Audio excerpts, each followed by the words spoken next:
The rain fell in Denver that September afternoon like a final judgment, cold and relentless. 3 figures stood at the graveside in the small cemetery on the eastern edge of the city where the prairie began its endless roll toward Kansas. The year was 1883, and the earth was dark with autumn mud. Eleanor Hayes stood closest to the fresh hole in the ground. She wore black, as was proper, though the dress was simple cotton rather than the elaborate mourning attire expected of a widow. Her hair was pinned severely beneath a small hat with no veil. At 26 years old, she looked both younger and older than her age. Younger in the smoothness of her face, older in the way she held herself like something already broken and badly mended. The priest recited words that meant nothing to her. His voice droned on about dust and resurrection, about the mercy of God and the hope of eternal rest. Eleanor did not bow her head. She did not weep. She simply stared at the plain wooden coffin that held the body of Thomas Hayes, the man she had called husband, for 2 years and 3 months. A third person attended this funeral, though he stood 20 yards distant near a cottonwood tree that had begun to shed its leaves. He was a man in his early 30s, well-dressed in a black suit and vest, with a face that suggested both intelligence and determination. He did not approach. He simply watched his eyes, never leaving Eleanor's face. The priest finished his prayer. The gravediggers, who had been waiting with barely concealed impatience, moved forward with their spades. Eleanor watched the first shovelful of dirt hit the coffin with a hollow thud that seemed to echo in her chest. Still, she did not cry. When the grave was half filled, she turned away. The man in the vest straightened from his position against the tree. Eleanor walked directly toward him, her boots making soft sounds in the wet grass. She stopped 3 feet away. The silence between them lasted perhaps 10 seconds. The rain continued to fall. In the distance, a train whistle pierced the gray afternoon. Eleanor spoke first. Her voice was low, controlled, empty of emotion. "I'm leaving tonight. Don't follow me." The man's expression did not change. He nodded once, a gesture that might have meant agreement or simply acknowledgement.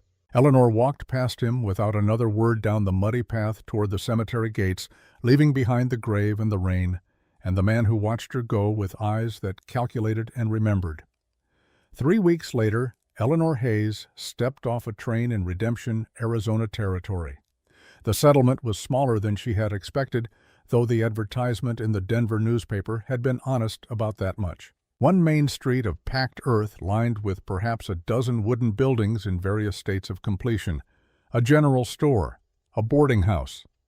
What might have been a saloon or might have been a meeting hall, everything looked temporary, as if the whole town might pack up and drift away with the next strong wind. The heat hit her like a physical blow after the train's relative coolness. It was late October, but the Arizona sun knew nothing of autumn.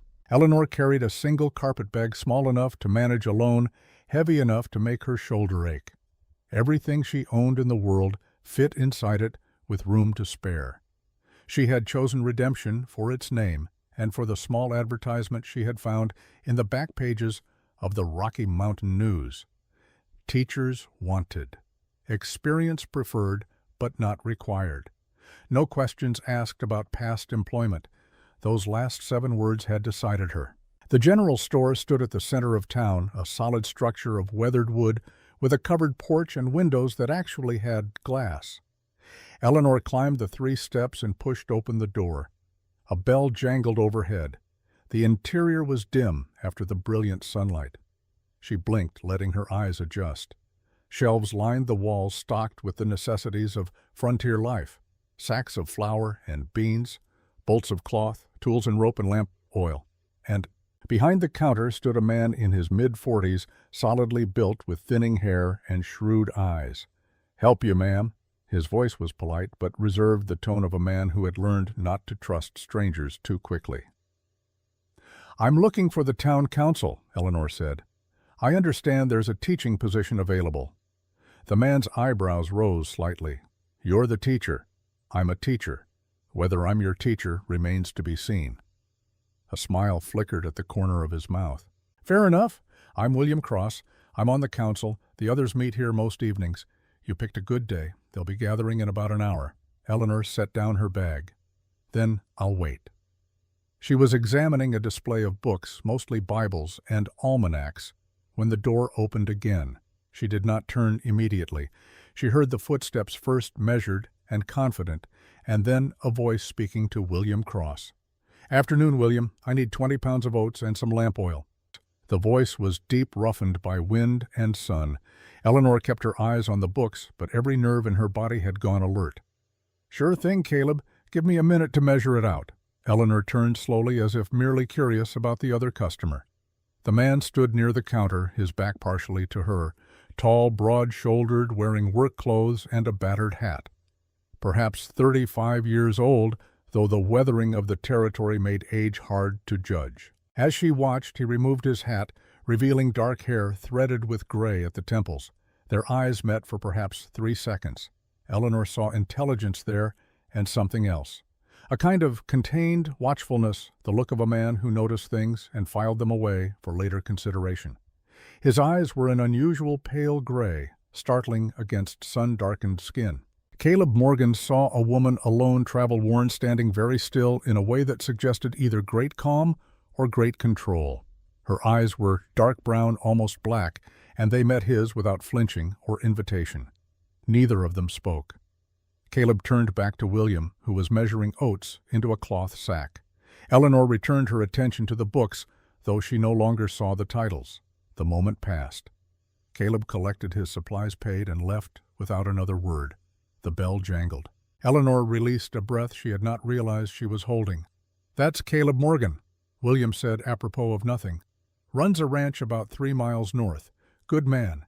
Keeps to himself mostly, but he's fair." Eleanor nodded but did not reply. She had not asked, and the information felt oddly weighted, as if William were telling her something important without quite saying it directly. The town council met in the back room of the general store, a space that smelled of tobacco and old wood. 3 people sat at a rough-hewn table when Eleanor entered. William Cross made 4. The woman was perhaps 50, lean and hard as jerky, with gray hair pulled back severely and eyes that missed nothing. She wore men's work clothes and sat with the confidence of someone accustomed to command. "Margaret Cole," she said without preamble. "I run cattle north of here. This is Reverend Samuel Ward." She gestured to an older man with kind eyes and weathered hands. "You've met William." Eleanor took the empty chair across from them. "Eleanor Hayes. You're here about the teaching position." It was not a question. Margaret leaned back, studying Eleanor with an intensity that would have been rude in more civilized company. "Where are your references? I have none to offer." The advertisement said experience preferred. "I taught for 3 years in Denver. Primary grades. Reading, writing, arithmetic, geography, history." "And why did you stop?" This from Reverend Ward, his voice gentle but genuinely curious. Eleanor had prepared for this question. "Personal circumstances changed. I needed to start elsewhere." "Circumstances." Margaret's tone made the word sound like an accusation. "We don't ask about the past, Mrs. Hayes, but we notice. You arrive alone with 1 bag, no references, no letters of introduction. That tells a story even if you don't speak it aloud." Eleanor met her gaze steadily. "I was told you don't ask questions about the past." "We don't ask," Margaret agreed. "But we're also not fools. This is a small community. We trust our children to you. We're trusting everything. So I'll ask you directly. Are you running from the law?" "No." "Running from a man?" Eleanor paused for half a second, then said, "Not anymore." The room was quiet. Reverend Ward shifted in his chair. William Cross watched Eleanor's face with something that might have been sympathy. Margaret leaned forward, elbows on the table. "Here's what I think, Mrs. Hayes. I think you're educated. I can hear it in how you speak. I think you've had some hard times. I can see it in how you hold yourself. And I think you're desperate enough to come to the middle of nowhere with no guarantees. Question is whether desperation makes you dangerous or just determined." Eleanor considered this. Then she made a decision, one that surprised even herself. "Give me 2 weeks," she said. "No pay. Let me teach your children for 2 weeks. If they don't learn, if their parents don't approve, I'll leave. No argument, no trouble." Margaret's eyebrows rose.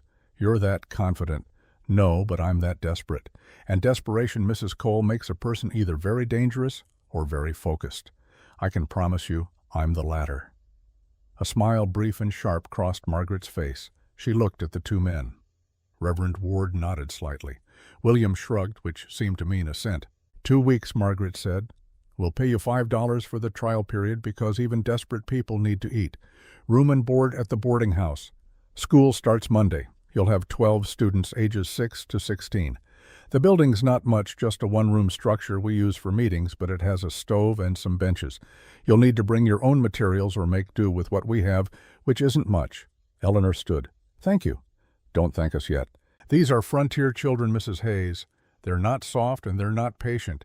If you can't handle them, 2 weeks will feel like 2 years. Eleanor picked up her bag. I've handled worse. The boarding house was run by a widow named Mrs. Patterson, a woman of indeterminate age who asked no questions and expected payment in advance. Eleanor's room was small and spare. A narrow bed, a washstand, a single window that looked out onto the dusty street. She set her bag on the bed and stood for a long moment, simply breathing. The room was hot, despite the evening hour. She could hear voices from the saloon down the street, the occasional whinny of a horse, the endless whisper of wind across the prairie. Eleanor opened her bag and removed its contents methodically. 2 changes of clothes, a few undergarments, a bar of soap, a small leather pouch containing $17.30, everything she had left in the world. And at the very bottom, wrapped in a piece of soft cloth, a photograph. She unwrapped it slowly, as if it might shatter at rough handling. The image showed a young girl, perhaps 8 years old, wearing a white dress with lace at the collar. The girl's hair was long and dark. Her eyes were serious, staring directly at the camera with an expression that seemed far too solemn for a child. Eleanor sat on the edge of the bed, holding the photograph in both hands. Her lips moved, forming words without sound. Her hands trembled slightly, the only outward sign of whatever storm moved inside her. She sat that way for perhaps 5 minutes, perfectly still, except for the trembling in her hands. Then she wrapped the photograph carefully and placed it back at the bottom of her bag, beneath everything else, where it would not be seen by accident. That night, Eleanor did not sleep. She lay on the narrow bed and stared at the ceiling and thought about the choices that had brought her here, about Thomas Hayes and the grave in Denver and the man in the vest who had watched her with calculating eyes, about the advertisement that had promised no questions, about the name she had taken and the name she had left behind, and the terrible weight of both. The school building stood at the eastern edge of town, a simple wooden structure with 4 windows and a door that hung slightly crooked. Inside, rough benches served as desks. A blackboard, badly warped, leaned against the front wall. A pot-bellied stove crouched in one corner, cold and dusty. Eleanor arrived an hour before her first students. She swept the floor. She straightened the benches. She found chalk, mostly broken pieces, and arranged them on a small shelf beneath the blackboard. She wrote her name in careful letters, Mrs. Hayes. Then she stood back and looked at what she had written.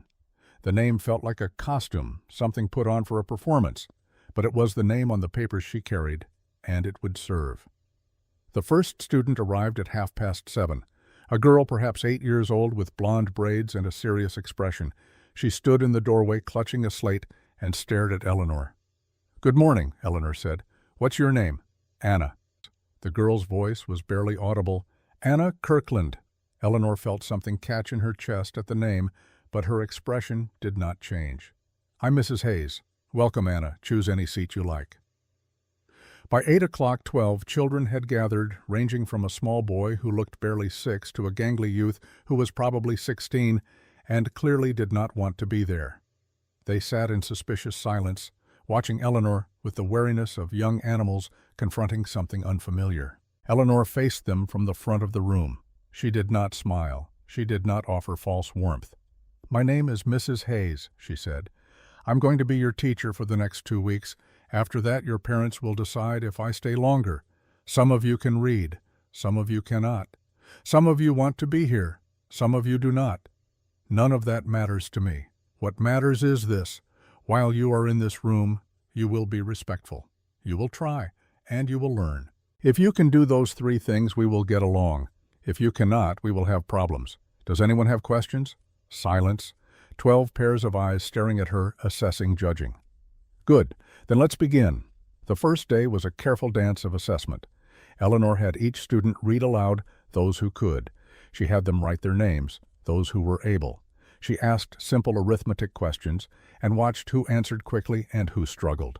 By noon, she had a sense of what she was working with. Among the students was a girl of perhaps 14 who sat in the back row and watched everything with sharp, intelligent eyes. Her name was Lily Cross Williams' daughter. She could read well, far better than most of the others. She solved arithmetic problems in her head. But what struck Eleanor most was the quality of the girl's attention. Lily did not just listen, she observed. During the lunch break, when the other children scattered to eat beneath the cottonwood trees outside, Lily remained in her seat, slowly eating bread and cheese while watching Eleanor prepare the afternoon lesson. Eleanor felt the weight of that gaze, but did not acknowledge it. She wrote words on the blackboard, her right hand moving in careful, practiced strokes.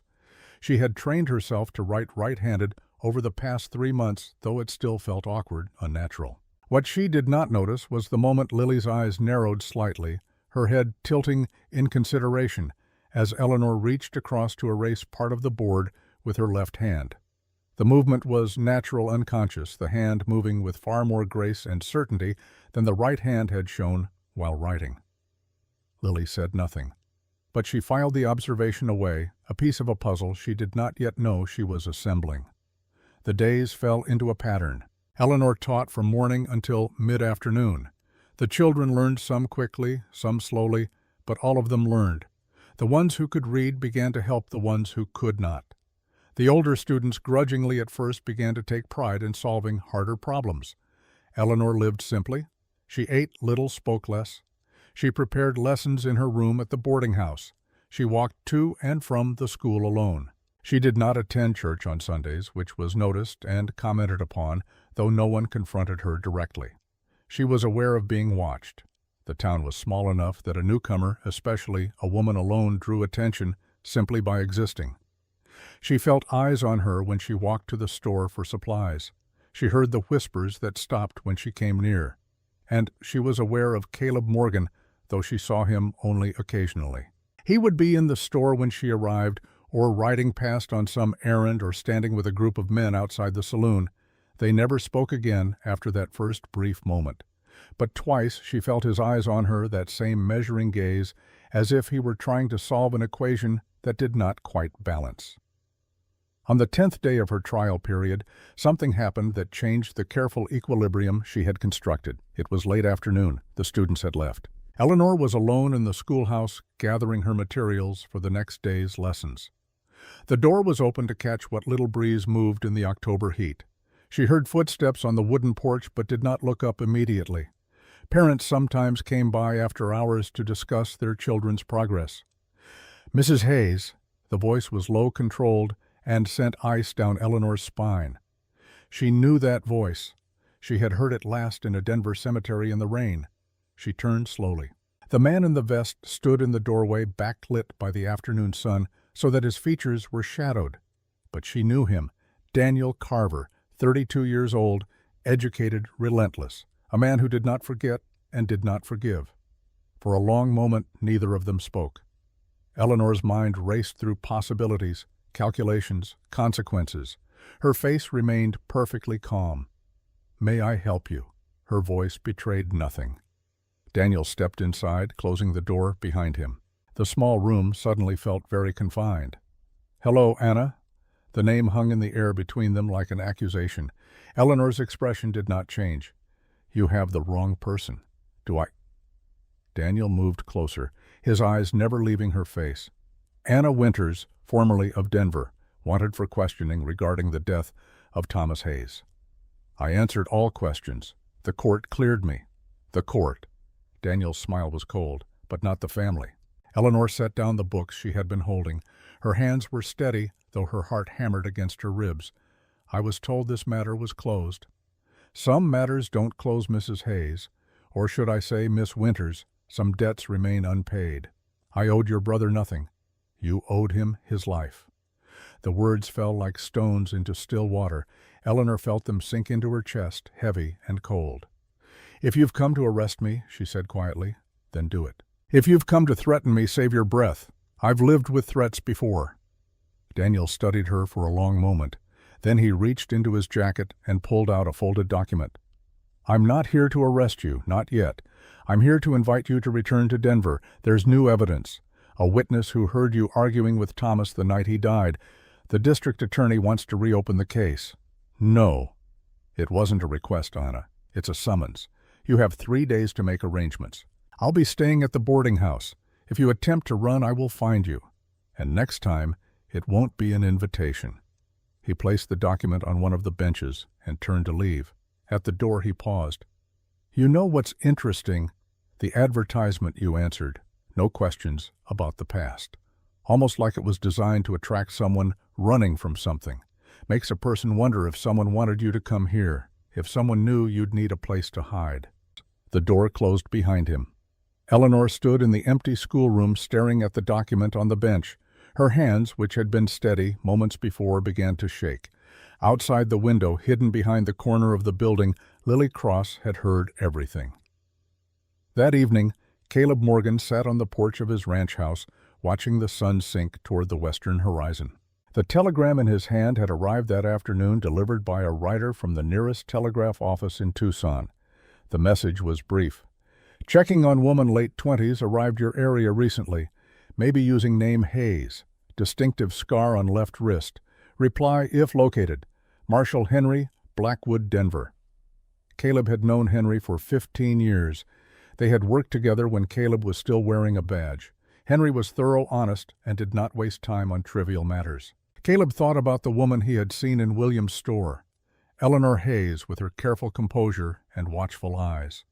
He thought about the way she had looked at him, direct and unafraid, and about the fact that she had arrived in redemption with one bag and no past. He also thought about the advertisement he had convinced the town council to place in the Denver newspapers. No questions about the past. Those words had been his suggestion. Because Caleb Morgan knew something that no one else in redemption knew. He knew that sometimes the people who needed second chances most were the ones running from first chances that had gone terribly wrong. He folded the telegram and placed it in his pocket. Then he stood and walked inside, where he pulled out a box from beneath his bed. Inside were papers, old documents from his time as a marshal. He sorted through them until he found what he was looking for, a case file from 1882. A name, Thomas Hayes, an investigation into fraud and coercion. Multiple victims, all women. The case had been building evidence, accumulating, but before Caleb could make an arrest, he had resigned from the marshal service. Because one of those victims had been his sister Catherine, and Catherine had not survived to see justice done. Caleb stared at the file for a long time. Then he put it away and sat in the darkness thinking about Eleanor Hayes and the telegram and the weight of choices made and unmade. The next morning, Eleanor went to the schoolhouse as usual. Her face showed nothing of the storm inside her. The children arrived. The lessons proceeded. Everything appeared normal. But Lily Cross watched her teacher with new eyes. The girl had spent the evening thinking about what she had heard about the name Anna and the accusation and the terrible quiet in Mrs. Hayes' voice when she said, "I owed him nothing." During the morning break, Lily approached Eleanor at the blackboard. "Mrs. Hayes, may I ask you something?" Eleanor turned. "Of course." "Why do you write with your right hand but erase with your left?"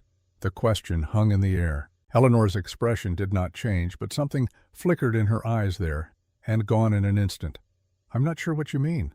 "I've been watching. When you write, you use your right hand, but it looks uncomfortable, like you're concentrating very hard. But when you reach for something or erase the board, you always use your left hand.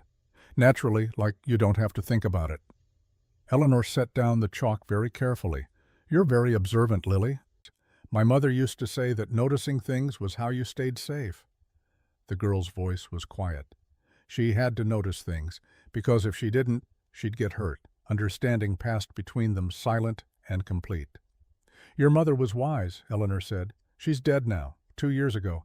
My father says she's at peace." Lily paused. "I think maybe she's just finally safe." Eleanor looked at this 14-year-old girl with her sharp eyes and careful words, and she saw something of herself, or perhaps something of the girl in the photograph hidden in her bag. "Lily, sometimes people have to change things about themselves to survive. That doesn't make them liars. It makes them smart." "But you didn't do what that man said, right? You didn't hurt anyone." Her voice wouldn't come. The question was so direct, so trusting, and she had no answer that was both honest and simple. "I didn't kill him," she said finally, "but I didn't save him either. And sometimes, Lily, that's just as heavy to carry." The girl studied her for a long moment. Then she nodded as if something had been decided. "I won't tell anyone what I heard." "Why not?" "Because everyone deserves a second chance, even people who made mistakes." After Lily returned to her seat, Eleanor stood at the front of the room and felt something crack inside the careful walls she had built.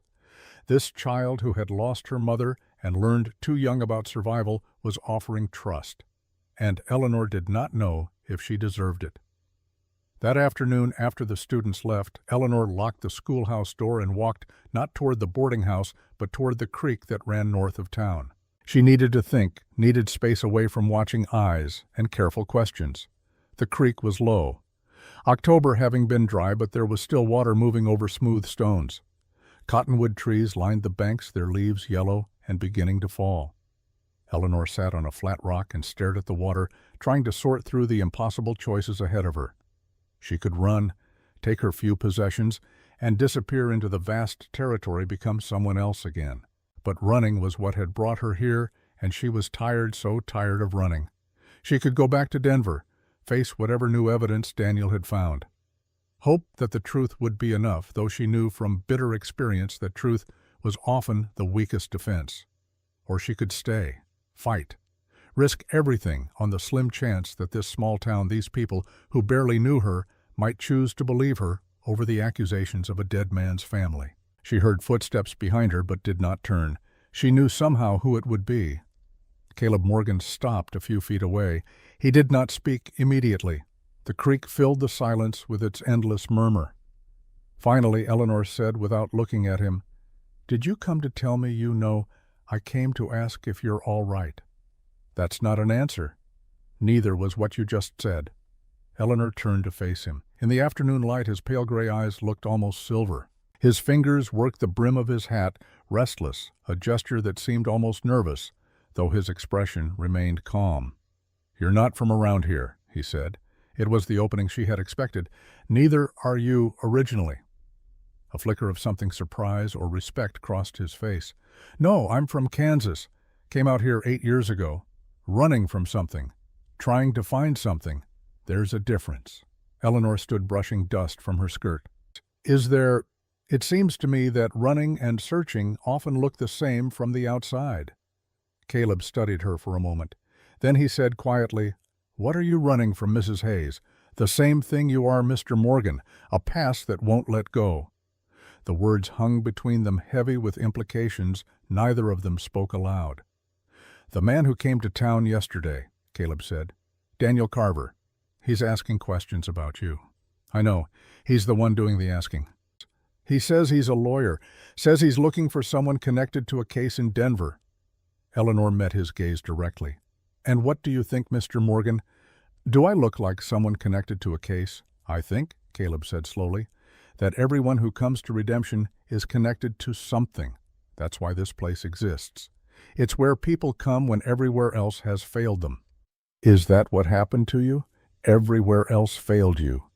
Something shifted in his expression, a shadow of old pain, something like that. They stood in silence for a moment, two people carrying weights they could not name, not yet, not to each other. "If you need help," Caleb said finally, "there are people here who would offer it." "Why?" "They don't know me." "Because that's what communities do, and because Margaret Cole was once where you are, running from something, needing a place that didn't ask questions."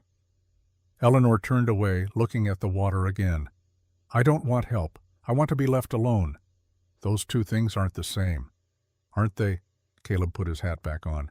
"No, being left alone means cutting yourself off from everyone. That's not safety. That's just another kind of prison." He walked away, then leaving Eleanor by the creek with her thoughts and her fears and the terrible knowledge that he was right. 2 days later, on a Thursday afternoon, Eleanor stood in her small room at the boarding house and made a decision. She would not run. Not this time. If Daniel Carver wanted to drag her back to Denver, he would have to do it publicly in front of the whole town. She would not make it easy. She opened her bag and removed the photograph. The girl in the white dress stared back at her, solemn and trusting. "I'm sorry," Eleanor whispered to the image. "I'm so sorry I couldn't keep my promise. But I'm trying. I'm still trying." She wrapped the photograph carefully and placed it back in the bag. Then she went downstairs and walked to the general store. William Cross looked up when she entered. "Mrs. Hayes, can I help you with something? I need to send a telegram." He led her to the small desk in the corner where such business was conducted. Eleanor wrote quickly, her hand shaking only slightly. The message was addressed to Marshal Henry Blackwood in Denver. It read, "If you're looking for Anna Winters, she's in Redemption, Arizona territory. Come quickly. She's not planning to run." She handed the message to William along with the money to send it. "You're sure about this?" William asked, reading the words. "No, but I'm doing it anyway." That evening, as the sun set over Redemption in a blaze of orange and crimson, Daniel Carver stood at the window of his room in the boarding house and watched Eleanor Hayes walk past on the street below. He saw her enter the general store. He saw her leave 20 minutes later and return to the boarding house. He saw the way she held herself straight and controlled, as if she were carrying something too heavy to set down. From his jacket pocket he pulled a small photograph. It showed a man perhaps 30 years old, with a handsome face and easy smile. Thomas Hayes, his brother, dead now for 3 months. Daniel stared at the photograph and felt the familiar burn of grief and rage. His brother had been flawed, certainly, perhaps even cruel, but he had been family, and Anna Winters had let him die. In his other pocket was a telegram he had received that afternoon. It was from a private investigator he had hired in Denver. New information about the night Thomas died. A witness who had seen something. Details that painted a different picture than the one Anna had told. Daniel folded both the photograph and the telegram and put them away. 3 more days, he thought. 3 more days, and she would have to come back. And this time, the truth would come out. All of it. That same evening, Caleb Morgan sat at his kitchen table and read a letter that had arrived by post. It was from Marshal Henry Blackwood, and it contained information that changed everything. No death certificate had been filed for Thomas Hayes in Denver. The man had left the city in July alive, owing money to several people. His whereabouts after that were unknown, which meant Eleanor Hayes's story about being a widow was a lie. But it also meant something else. It meant she had left Denver before Thomas died, which meant she could not have killed him, unless Daniel Carver was lying about when Thomas died. Caleb folded the letter and stared at the lamp flame, thinking. He had learned long ago that the truth was rarely simple. People lied for many reasons. Some lied to hurt others, some lied to protect themselves, and some lied because the truth was too complicated to speak aloud. The question was which kind of liar Eleanor Hayes was. The next morning, Friday, Eleanor stood before her students and taught as if nothing had changed. She wrote words on the board. She helped the younger children sound out letters. She gave the older students problems to solve. But in the back of the room, Lily Cross watched her teacher and saw the tension in her shoulders, the way her hand trembled slightly when she reached for the chalk. At noon, when the children scattered for lunch, Lily remained behind. "Mrs. Hayes," Eleanor turned. "Yes, Lily. That man who came, the one in the vest, is he going to take you away?" Eleanor's words stuck behind her teeth. She had known this question would come. She had prepared no good answer. "I don't know," she said honestly. "Will you fight him?" "I'm going to try." Lily nodded slowly. Then she said in a voice that was far older than her 14 years, "My mother used to say that sometimes the bravest thing you can do is stand still when everything in you wants to run." She said running just means they win. Eleanor felt tears prick her eyes and blinked them back hard. Your mother was very wise. She was also very scared, but she stood still anyway, until she couldn't anymore. "I'm sorry, Lily." "Don't be sorry, just don't run." The girl left, then leaving Eleanor alone in the schoolhouse with the dust motes dancing in the afternoon light and the terrible weight of a promise she was not sure she could keep. That evening, Daniel Carver made his move. He waited until the general store was full of people, the usual Friday evening gathering, when families came to town to buy supplies and visit. Margaret Cole was there, William Cross, Reverend Ward, a dozen others. Daniel entered and walked directly to the counter where William stood. "I need you all to hear something," Daniel said, his voice carrying across the room. Conversation stopped. Everyone turned to look. "I'm looking for a woman who may be living here under a false name. Anna Winters, late of Denver. She's wanted for questioning in the death of my brother Thomas Hayes." The silence was absolute. "I have reason to believe," Daniel continued, "that the woman calling herself Eleanor Hayes is actually Anna Winters, and I have a witness who saw her the night my brother died." Margaret Cole stepped forward. "That's a serious accusation, Mr. Carver." "It's not an accusation, it's a fact, and I can prove it." He reached into his jacket and pulled out a photograph. He held it up for everyone to see. The image showed a woman younger with longer hair, but the face was unmistakable. Anna Winters, Eleanor Hayes, the same person. At that moment, Eleanor entered the store. She had come to buy lamp oil.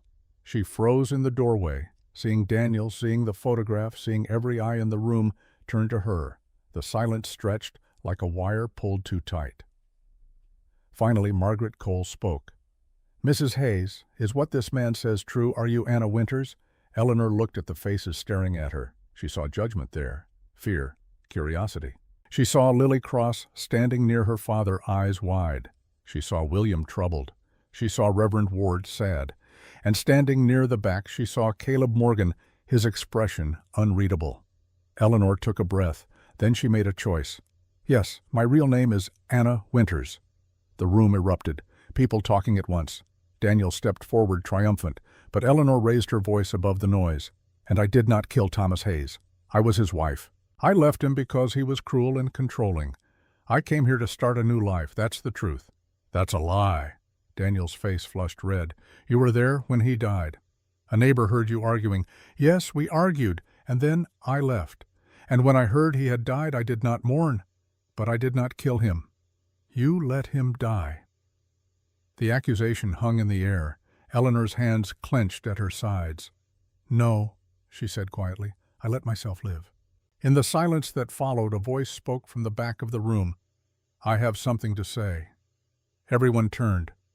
Caleb Morgan stepped forward, holding a piece of paper. "I received this today. It's from Marshal Henry Blackwood in Denver. According to his investigation, Thomas Hayes did not die in September, as Mr. Carver claims. There's no death certificate, no burial record. The last confirmed sighting of Thomas Hayes was in July alive and leaving Denver." Daniel's face went white. "That's impossible. Is it? Or did you lie about when your brother died to make it look like Mrs. Hayes, like Anna, was involved?" The room exploded again. Daniel lunged toward Caleb, shouting denials. William and another man grabbed him, held him back. In the chaos, Eleanor's eyes met Caleb's across the room. She saw something there she had not expected. Not judgment, not pity, but understanding, recognition. As if he knew exactly what it was to carry a secret that was both truth and lie, defense and admission. Margaret Cole's voice cut through the noise like a knife. "Enough! Everybody out, except the council and these two." The crowd dispersed slowly, reluctantly. When the room cleared, only Margaret, William, Reverend Ward, Eleanor, Daniel, and Caleb remained. Margaret turned to Daniel. "You lied about when your brother died." Daniel's voice broke. "I thought if I could make it seem recent, make it seem like she was there, I could force the truth out. He is dead. I got word last month. He died in Santa Fe in a boarding house alone. The landlady found him. It was his heart, they said. But I know she drove him to it.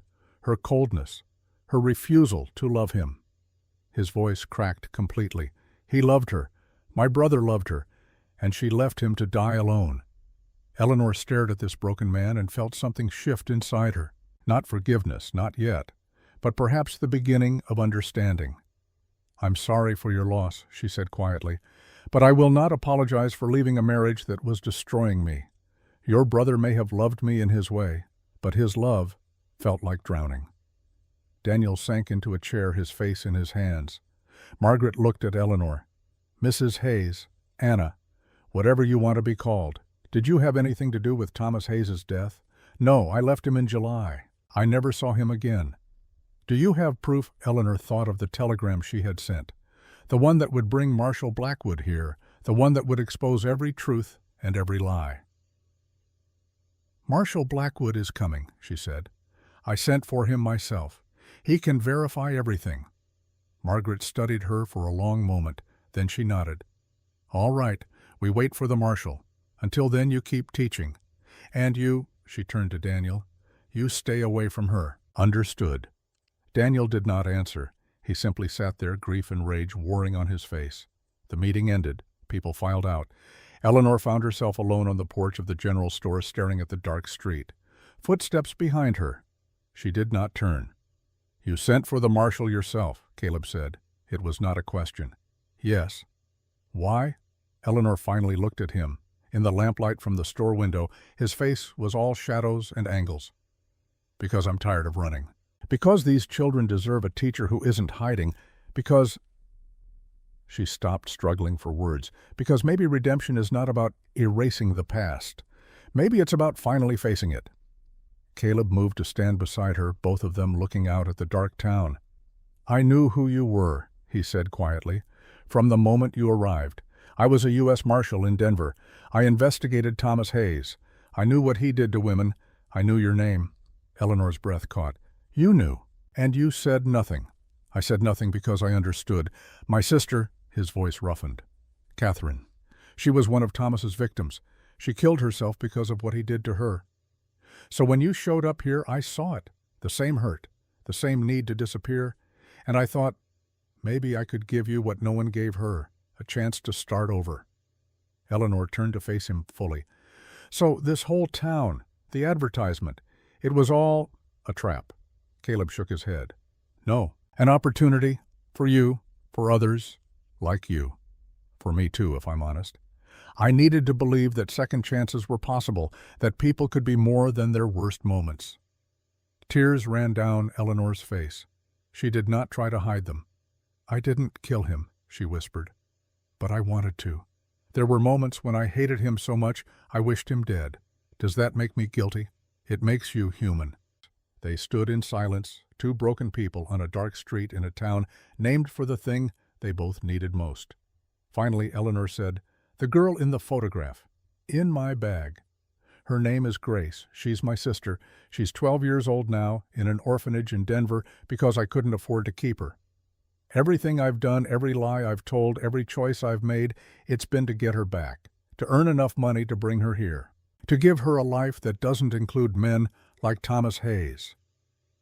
Caleb absorbed this. Then he said, When Marshal Blackwood comes, when the truth comes out, you might lose everything. The teaching job, your place here. I know. But you called him anyway, yes? Why? Eleanor looked up at the stars beginning to appear in the darkening sky. Because I want Grace to know her sister. The real one, not the woman hiding behind a false name, not the person too scared to stand still. I want her to know that when the world tried to break me, I fought back. Even if I lose. Especially if I lose. Caleb was quiet for a long moment. Then he did something that surprised them both. He reached out and took her hand, just held it warm and solid in the darkness. Then we'll fight together, he said. However this ends, you won't face it alone. And standing there under the vast Arizona sky, Eleanor felt something she had not felt in years. Not hope exactly, not yet. But perhaps the memory of hope.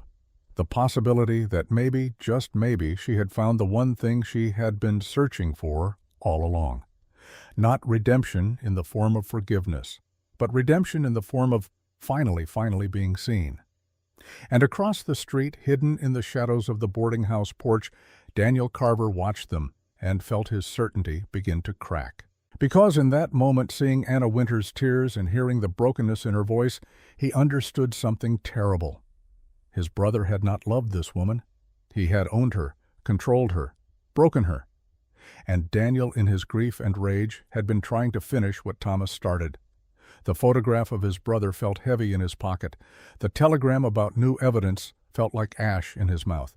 Because sometimes the worst lies are the ones we tell ourselves. And sometimes the truth we seek is not the one we want to find. The morning after the confrontation in the general store arrived with a stillness that felt like held breath. Eleanor woke before dawn in her small room at the boarding house, her body aching as if she had been running all night instead of lying motionless in bed staring at darkness. She had made her confession. Her real name was Anna Winters.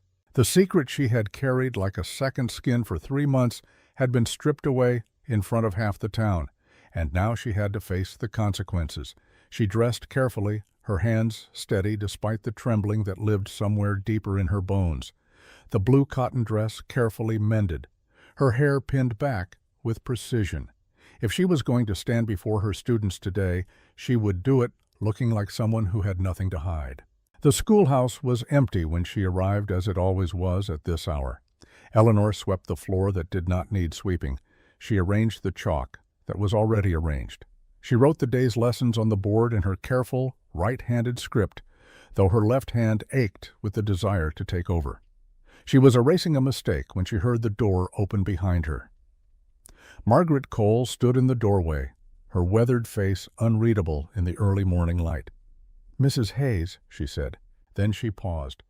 "Or should I call you something else now?" Eleanor set down the eraser. "Anna. My name is Anna Winters." Margaret stepped inside, closing the door behind her. For a long moment she simply looked at Eleanor, those sharp eyes taking in every detail. "Why did you lie?" The question was not accusatory. It was genuine curiosity, the kind that came from someone who had perhaps told her own necessary lies. "Because I needed to disappear," Eleanor said. And Eleanor Hayes was a name that meant nothing to anyone. Anna Winters carried too much weight. What kind of weight? Eleanor thought about the question, about all the things that name held. Shame and grief and a terrible choice made in 10 minutes that felt like a lifetime. The kind that drowns you if you try to carry it alone. Margaret nodded slowly as if this answer satisfied something. She walked to one of the benches and sat down, gesturing for Eleanor to do the same. "I came here 12 years ago," Margaret said. "My name wasn't Cole then, it was Brennan. I left a husband in Texas who thought his fists were a reasonable way to settle disagreements. I took my maiden name back, came to Arizona, and never looked back." Eleanor stared at her. "You never told anyone, didn't see the need. The past is past. What matters is what you do with the present." Margaret's eyes were steady. "But here's the thing, Anna. You can change your name. You can cross half the country. But you can't outrun what's inside you. The guilt, the fear, the anger, that follows. And sooner or later, you have to turn around and face it." "I know." "Do you?" "Because it seems to me you've been running pretty hard. And now that you've stopped, now that everyone knows your real name, you're going to have to decide what that name means. Is it the name of a victim? A survivor? A woman who made hard choices? You get to decide that. Not Daniel Carver. Not Thomas Hayes's ghost. You." The words settled into Eleanor's chest, heavy and true. "What if I don't know how to decide that?" "Then you start by showing up. You teach those children today. You answer their questions honestly. You stop hiding and start living. That's how you figure out who Anna Winters really is." Margaret stood brushed dust from her trousers. At the door she paused. "The council is meeting tonight, 7 o'clock. We need to discuss what happens next. With you, with the school, with Daniel Carver, you should be there." "Will they let me stay?" "That depends on what you say when they ask you the hard questions. And Anna, they're going to ask." After Margaret left, Eleanor sat alone in the quiet schoolhouse and thought about names and identities and the exhausting work of being seen. She had spent 3 months building Eleanor Hayes, the calm teacher with no past. Now that construction was demolished. Anna Winters stood in the rubble, uncertain and exposed, but alive, still alive. The students arrived as they always did, a scatter of children ranging from small to nearly grown. But today there was a difference. They whispered among themselves. They stared at Eleanor with new eyes. News traveled fast in a town this small. Lily Cross was the last to enter. She took her usual seat in the back row and met Eleanor's gaze directly. There was no judgment in the girl's eyes. Only a question, what now? Eleanor stood at the front of the room and waited for silence. It came slowly, reluctantly, thick with curiosity and unasked questions. "Some of you have heard that my real name is not Eleanor Hayes," she began. Her voice was steady. "That's true. My real name is Anna Winters. I came here 3 months ago using a different name because I was running from a difficult situation. I'm not going to share all the details with you, some things are private. But I want you to know that I never lied about the things that matter.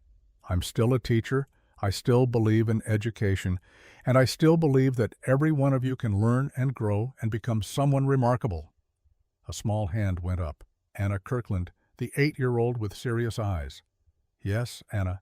Are you in trouble?" Eleanor considered the question. "I don't know yet. Maybe." "Did you do something bad?" "I survived something bad. Whether that's the same thing, I'm not sure." Another hand. Thomas, the boy who loved mathematics. "Are you going to leave?" The question pierced her. Eleanor looked at their faces, these children who had begun to trust her to open up, to believe that learning mattered. "I hope not," she said honestly, "but I can't promise. Sometimes adults have to face consequences for their choices, even when those choices were the only ones they could make." Lily's voice came from the back. "My mother used to say that brave people aren't the ones who never get scared. They're the ones who get scared and do the hard thing anyway." Eleanor's couldn't speak past the pressure in her chest. "Your mother was very wise. She also said that everyone deserves to be called by their real name, because a name is a kind of truth, and truth is important even when it hurts." The room was silent. Eleanor looked at this 14-year-old girl who seemed to understand more about courage than most adults ever learned. Then from now on, Eleanor said, "You can call me Miss Winters if you prefer. I answer to both names because they're both true. They're both me." The day proceeded. Lessons happened. Children learned. And slowly the strangeness faded into something like normal. By afternoon, several of the younger students were calling her Miss Winters, without hesitation, as if it had always been her name. But Eleanor noticed other things too. The way 2 of the older boys whispered and glanced at her. The way one parent, picking up her daughter early, gave Eleanor a long, measuring look that held no warmth. Not everyone would be as understanding as Margaret Cole. Not everyone would accept that complicated truth was still truth. That evening, as twilight painted the desert in shades of amber and purple, Caleb Morgan sat on his porch and tried to make sense of his own tangled thoughts. He had revealed his secret last night, his connection to Thomas Hayes, his knowledge of Anna's real identity. He had laid bare the fact that he had known who she was from the beginning, that he had orchestrated her arrival in redemption as surely as if he had sent her a personal invitation. And now he had to live with what that revelation meant. The telegram from Marshall Blackwood sat on the table beside him, its words etched into his memory. Henry would arrive in 3 days. He would investigate. He would ask questions that Caleb was not sure he wanted to answer. Because the truth about Catherine was more complicated than he had let on. His sister had not simply been a victim of Thomas Hayes' manipulation. She had loved him, truly loved him, in the desperate way of someone who mistakes control for devotion. When she discovered that Thomas had lied to her, that he had never intended to marry her, that she was just one of several women he was courting. For their modest inheritances, Catherine had not been able to bear it. She had taken laudanum on a Tuesday evening in March 5 years ago. By the time Caleb found her, it was too late, and Caleb had blamed Thomas, had hunted him with the cold determination of a man who had nothing left to lose, had built a case, gathered evidence, prepared to destroy him completely.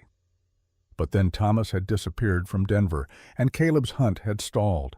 And in the emptiness that followed, Caleb had resigned from the Marshal Service and come to Arizona to build something instead of destroying. Now Anna Winters had brought it all back. Thomas Hayes' ghost risen from whatever grave he had fallen into in Santa Fe. And Caleb found himself caught between duty and something that felt dangerously like affection. He had told Anna they would fight together. But what if fighting meant revealing everything? What if the truth about Catherine exposed his own culpability? He had been a marshal. He should have arrested Thomas years earlier when the first complaints came in. But he had waited, hoping to build a stronger case, hoping to make the punishment fit the crime. And in that waiting, Catherine had died. Footsteps on the path pulled him from his thoughts. A figure approached through the gathering dusk. Caleb stood, hand instinctively moving toward the place where he used to wear his sidearm, but it was only Lily Cross, her young face serious in the fading light. "Mr. Morgan? May I speak with you?" Caleb relaxed slightly. "Of course. What brings you out here?" Lily climbed the porch steps and stood before him, clutching something in her hands, a piece of paper old and worn. "I found something," she said, "in my father's records at the store. He keeps copies of old newspapers, advertisements, things like that for his files." She held out the paper. Caleb took it, though something in her expression warned him he would not like what he found. It was a newspaper clipping from the Rocky Mountain News dated June 1883. A small notice in the back pages, the kind easily missed unless you were looking for it. U.S. Marshal Caleb Morgan resigned his position this week after 8 years of service. Marshal Morgan cited personal reasons for his departure. He was known for his thorough investigations and unwavering commitment to justice. Below that, in a different section dated 2 weeks earlier, another small notice. Miss Catherine Morgan, age 28, was laid to rest Tuesday following her untimely death. She is survived by her brother, U.S. Marshal Caleb Morgan. Lily's voice was quiet. "You were a marshal in Denver. At the same time Miss Winters was there. At the same time Thomas Hayes was there." Caleb handed back the paper. His face felt carved from stone. "Yes." "Did you know her before she came here?" "Not personally. But I knew of her. I knew what Thomas Hayes had done to her." "And you brought her here anyway?" "You made the town put that advertisement in the Denver papers." "I suggested it. The town council voted on it." Lily studied him with those two old eyes. "Why?" The question hung in the cooling air. Caleb thought about all the possible answers, about Catherine and guilt and the desperate need to believe that second chances existed, about seeing Anna Winter's name in a case file and recognizing a kindred spirit, another person destroyed by Thomas Hayes's casual cruelty. "Because I wanted to save someone," he said finally. "I couldn't save my sister, but maybe I could save someone else who was drowning in the same water." "That's not fair to Miss Winters." "No, it isn't." "Did you tell her that you brought her here on purpose?" "I told her I knew who she was. I didn't tell her I'd been watching for her name, that I'd hoped she would see that advertisement and come." Lily absorbed this. Then she said something that cut deeper than any accusation. "My mother used to say that you can't save people. They have to save themselves. All you can do is give them space to breathe while they figure out how." Caleb sat down heavily. "Your mother was right." "I know, she usually was." Lily paused. "Are you going to tell Miss Winters the whole truth?" "I don't know." "You should. Because right now everyone's asking her to be honest, to face her past, but you're still hiding yours, and that's not fair either." The girl turned to leave, then stopped. "Mr. Morgan, I don't think you're a bad person. I think you're just sad. And sad people sometimes do things that make sense to them but hurt other people anyway. Miss Winters taught me that, about understanding the difference between bad intentions and bad choices." She walked away into the darkness, leaving Caleb alone with the weight of her words.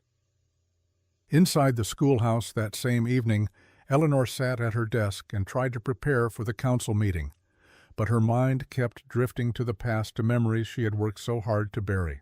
She thought about the first time she met Thomas Hayes. It was January of 1881.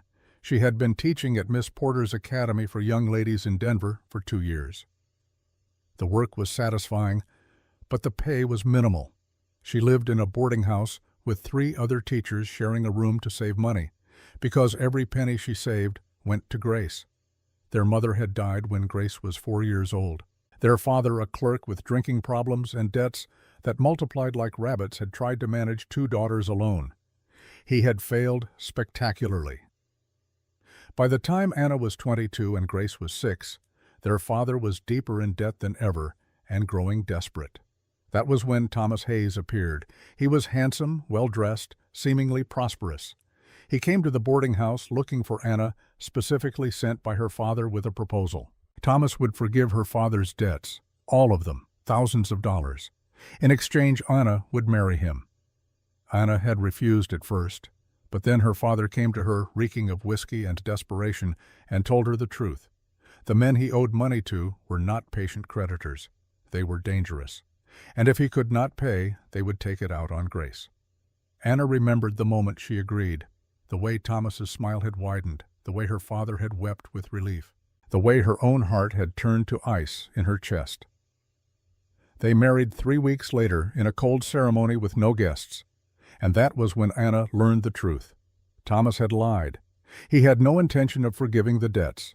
The wedding had been about possession, not rescue. He wanted a wife, preferably one educated enough to be presentable, but desperate enough to be controllable. Anna fit perfectly. When she confronted him, he laughed. "Your father's debts are his problem, Anna. You're my wife now, that's all that matters." She learned other things too. Thomas was not wealthy. He was a con man, charming and handsome and utterly without conscience. He courted women, promised them futures, and then took whatever small inheritances or savings they possessed. Sometimes he actually married them. Sometimes he just disappeared. Anna was wife number 3. The other 2 had gotten wise and left. Anna was trapped by the fiction that leaving would doom Grace. For 2 years she endured. Thomas was not physically violent, at least not often, but he was cruel in other ways. He belittled her intelligence. He controlled every penny she earned. He isolated her from friends.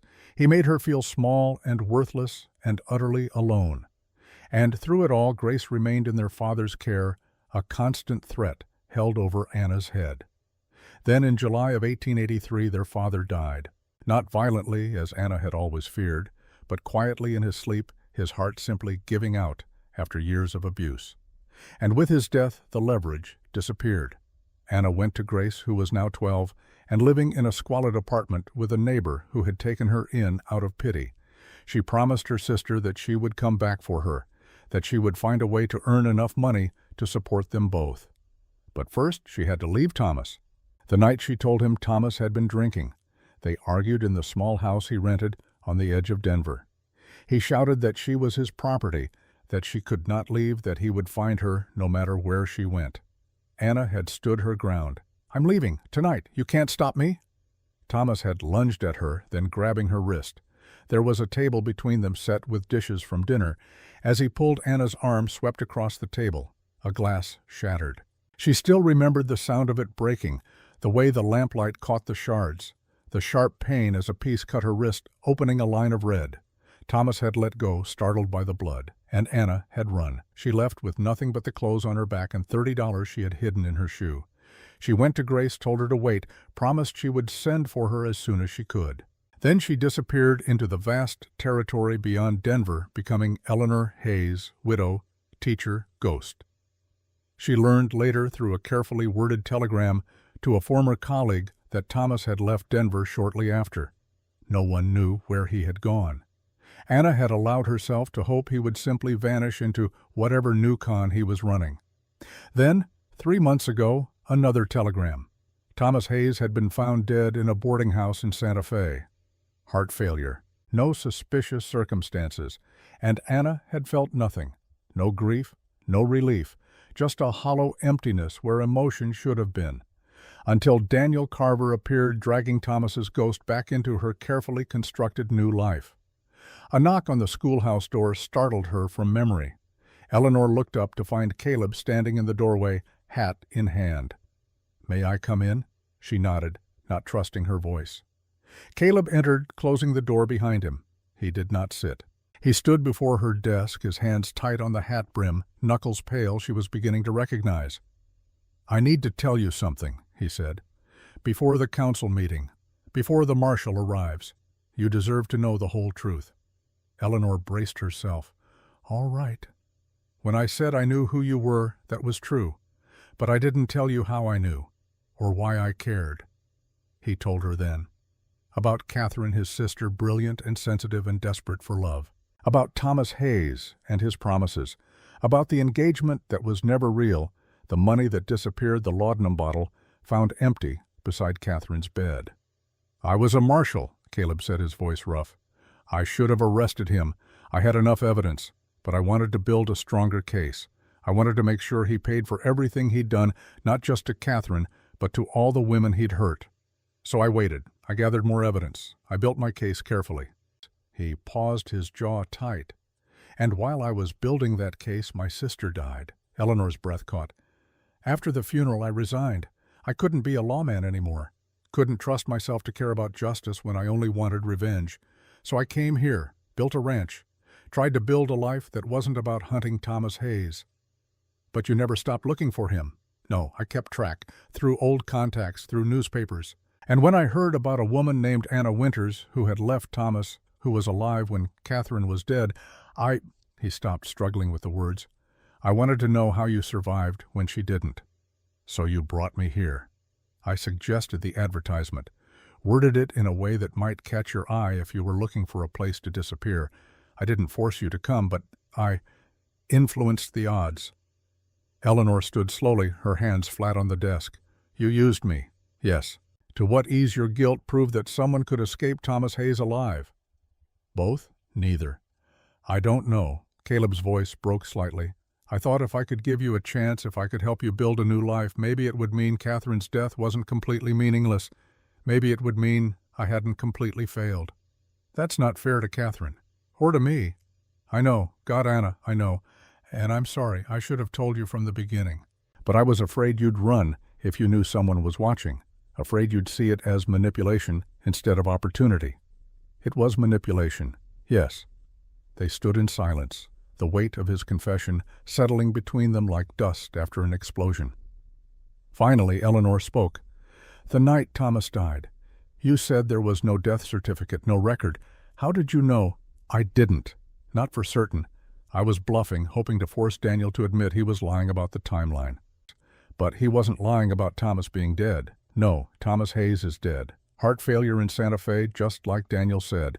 The rest about when it happened and whether you were involved, that was lies built on grief." Eleanor sank back into her chair.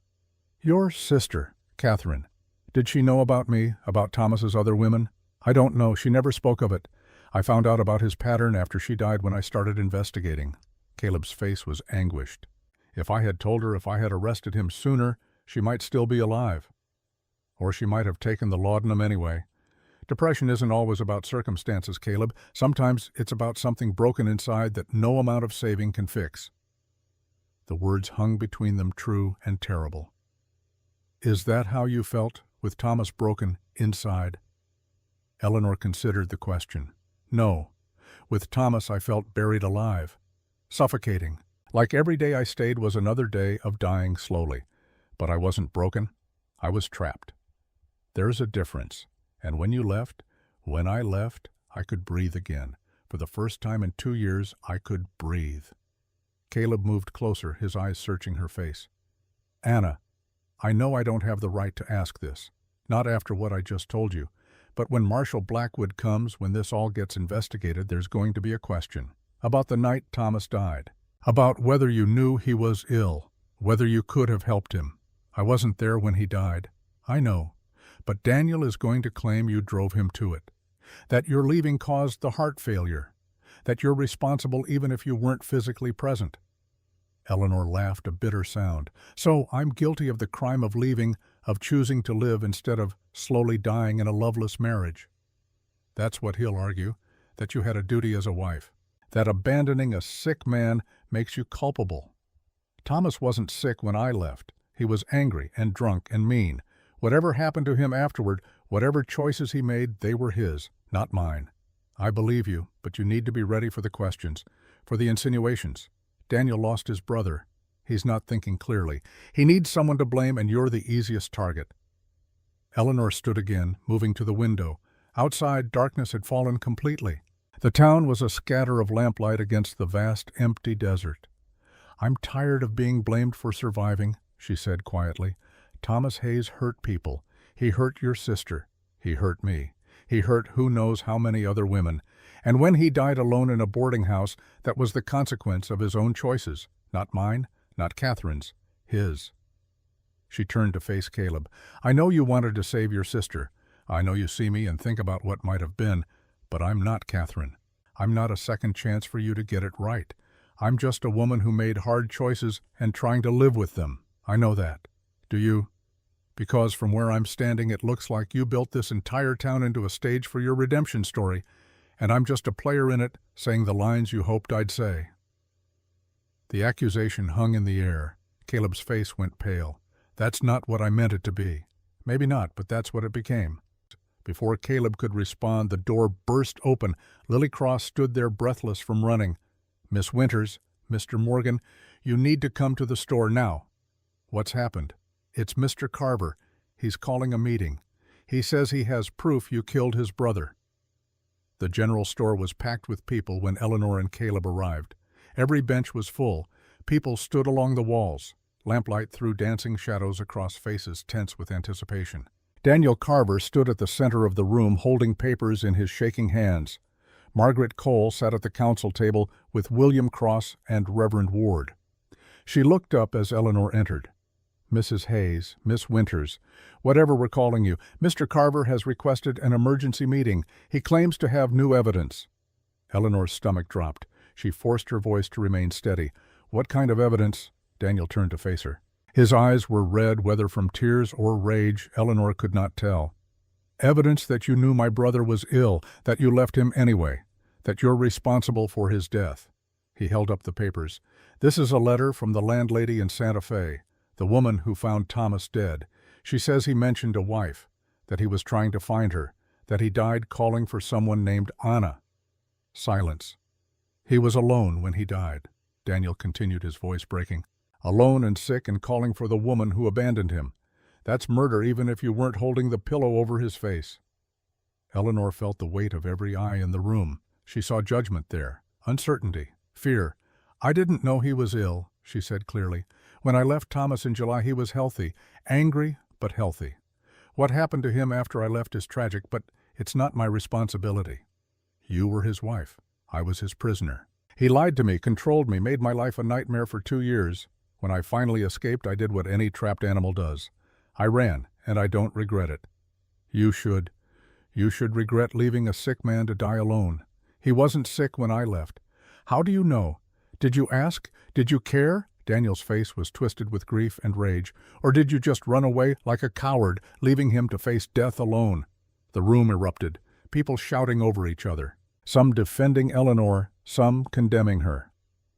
Margaret banged her hand on the table, calling for order. In the chaos, Caleb stepped forward. "Thomas Hayes was not the man you think he was," he said, his voice cutting through the noise. The room quieted. Everyone turned to look at him. "What do you mean?" Daniel asked. "I mean your brother was a con man. He courted women for their money. He lied to them, manipulated them, and discarded them when they had nothing left to give. Anna was not the first woman to leave him. She was just the only one who got away before he destroyed her completely." "That's a lie." "It's not. I have documented evidence from my time as a U.S. Marshal. I investigated Thomas Hayes for fraud and coercion.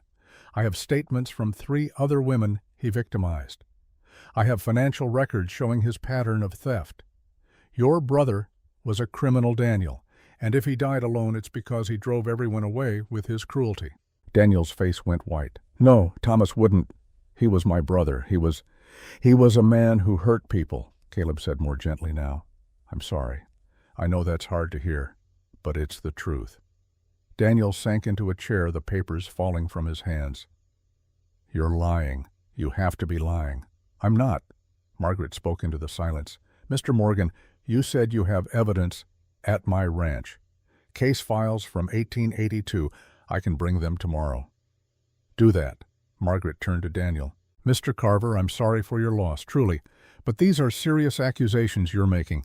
If you want this community to judge Anna Winters, you need to accept that we'll also judge your brother's actions. Fair is fair." Daniel's head was in his hands. He was crying now, great, shaking sobs. Eleanor felt something unexpected. Not triumph, not vindication, but pity, because she understood grief and she understood how it could twist into blame when the truth was too painful to bear. She moved toward him slowly, ignoring the murmurs around her. She sat in the chair beside him. "Daniel," she said softly, "I'm sorry your brother is dead. I'm sorry he died alone, but I'm not sorry I left him, and I won't apologize for choosing to live." He looked up at her, his face ravaged. "He loved you. He loved the idea of me, of owning me. That's not the same thing. But he was my brother. I knew him. He was good. He was He was complicated, Eleanor said. People are rarely all good or all bad. Your brother could have been kind to you and cruel to me. Both things can be true. Daniel stared at her, struggling with this. Then he said something that changed everything. I lied. The room went silent. What? Margaret leaned forward. I lied. About some of it. Daniel's voice was hollow. Thomas did die in Santa Fe, that's true, and he did die alone. But the landlady's letter, I added things, about him calling for Anna, about him being sick before she left. I wanted it to be her fault. I needed it to be her fault, because if it wasn't, then maybe it was mine. Yours. I knew what he was like, with women. I knew he lied to them. I helped him sometimes vouching for him, making him seem respectable. I thought it was harmless, just Thomas being Thomas. But when he died, when I got the telegram from Santa Fe, I realized I'd been helping him hurt people, and I couldn't live with that. So I made it Anna's fault instead. He turned to Eleanor, his eyes pleading. I'm sorry, I'm so sorry. You didn't kill him. You didn't even know he was sick. I needed someone to blame. Eleanor felt tears on her face. She did not wipe them away. I understand. How can you understand I tried to destroy you? Because I've spent 3 months blaming myself for things that weren't my fault. For not being strong enough to leave sooner. For not saving Grace from poverty. For surviving when your sister Catherine didn't. She glanced at Caleb. Guilt is easier than grief sometimes. Blame is easier than acceptance. Daniel covered his face with his hands. His shoulders shook. Reverend Ward stood and moved to Daniel's side, placing a gentle hand on his shoulder. The old man's voice was soft but clear. Son, it seems to me that what you need is not revenge. It's forgiveness. And the only person who can give you that is yourself. The meeting dissolved after that. People filed out slowly, subdued by what they had witnessed. Margaret announced that the council would meet the next day to make a final decision about Eleanor's employment and Daniel's accusations. Eleanor found herself outside in the cool night air, trembling with reaction. Caleb appeared beside her. They stood in silence for a long moment. You were right, he said finally, about me using you, about building a stage for my own redemption. I'm sorry. I know you are. When Marshal Blackwood comes, I'll tell him everything, about Catherine, about my investigation, about bringing you here. Whatever consequences come from that, I'll accept them. Eleanor turned to face him. In the moonlight, his face was all plains and shadows. Caleb, I'm not angry at you. I'm angry at the situation, at Thomas Hayes, at a world that makes women choose between survival and propriety, but not at you. You should be. Maybe. But anger takes energy, and I'm so tired. She thought about Lily's words, about sad people doing things that hurt others unintentionally, about the difference between bad intentions and bad choices. You made a mistake, she said. You tried to save someone because you couldn't save your sister. That's human. That's understandable. It's also not fair to me. Both things are true. What do you want from me? Eleanor considered the question. What did she want? Honesty, respect, space to make her own choices, and something else, something she was barely ready to name. Connection, the possibility that two broken people might build something together, not to fix each other, but to simply be less alone. I want you to stop seeing me as Catherine's second chance, she said. If we're going to be anything, friends, partners, whatever this is, I need you to see me, Anna Winters. Not who you wish I was, not who you hope to save, just me. I do see you. Do you? Caleb reached out slowly, giving her time to step back. When she didn't, he took her hand. His palm was warm and calloused against hers. I see a woman who survived something that killed my sister, he said. I see someone strong enough to leave when staying would have destroyed her. I see a teacher who cares about her students even when her own life is falling apart. I see, he paused, I see someone I could love if you'd let me, if you wanted that, not because of Catherine, because of who you are. Eleanor's breath caught. The word love hung in the air between them, fragile and frightening. It's too soon, she whispered. I know. And I'm not ready. I know that too. And I might have to leave. If the council decides I'm too much trouble, or if Marshal Blackwood finds some legal reason to take me back to Denver, Then I'll wait. And if you have to go, I'll help you go. Whatever you need, Anna. Not because I'm trying to save you. Because I care about you." She looked up at him, this complicated man with his own ghosts and guilts, and she felt something shift inside her. Not love, not yet, but the possibility of it, the first stirrings of trust after so long believing it was impossible. "Ask me again," she said. "After Marshal Blackwood comes, after the council decides, after everything is settled, ask me then." "I will." They stood together in the darkness, hands linked, two people carrying weights that had grown slightly lighter for being shared. The next morning, Lily Cross came to the schoolhouse before any other student. She found Eleanor sweeping the floor, the same nervous preparation ritual she performed every morning. "Miss Winters," Eleanor looked up. "Good morning, Lily. I need to tell you something about Mr. Morgan." Eleanor set down the broom. "I know, he told me last night. About his sister, about bringing me here intentionally." "Oh." Lily looked disappointed, as if her discovery had been rendered meaningless. "So you know he was watching for you, that he planned it all. I know he made mistakes, and I know he's trying to do better. Are you angry at him?" "I was. I might be again. But right now, I'm just trying to understand." Lily sat on one of the benches, her young face troubled. "Miss Winters, how do you know when someone really cares about you versus when they're just using you for their own reasons?" The question pierced Eleanor's heart.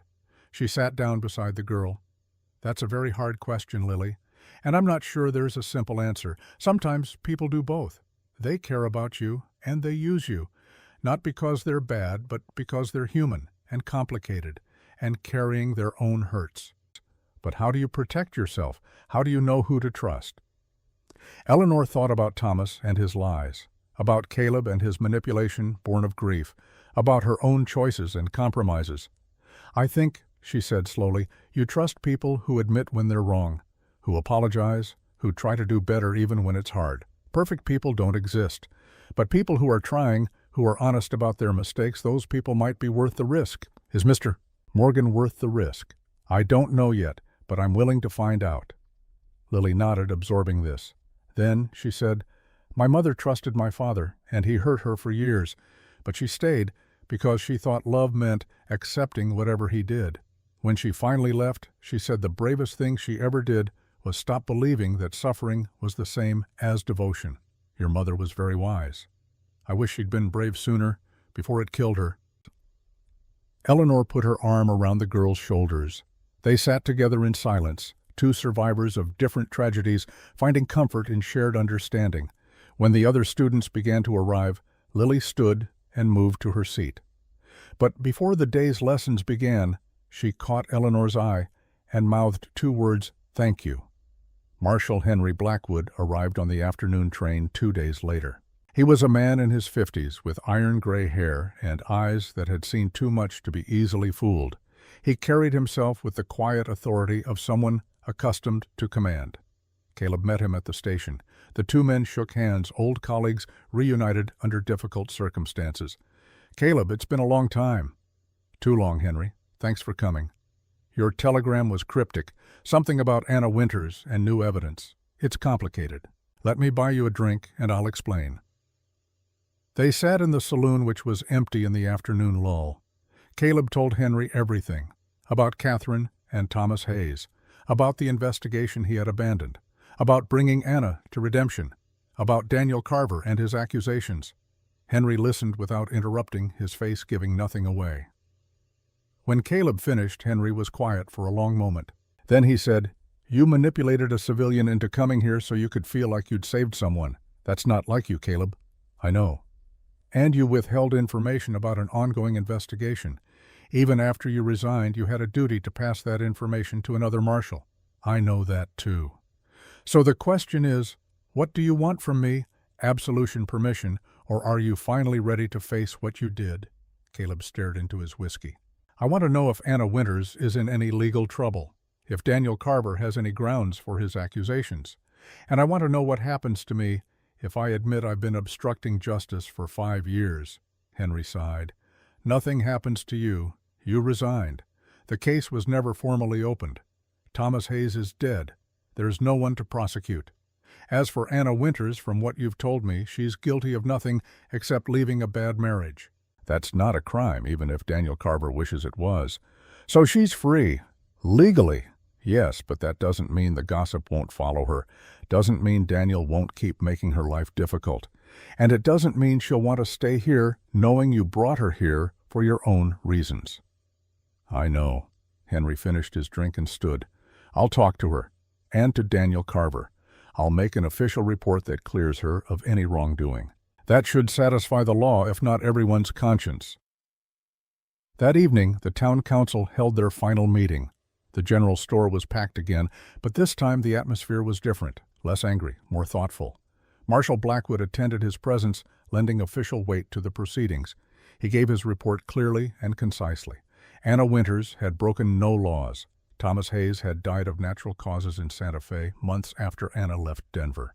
There was no evidence of foul play, no grounds for prosecution.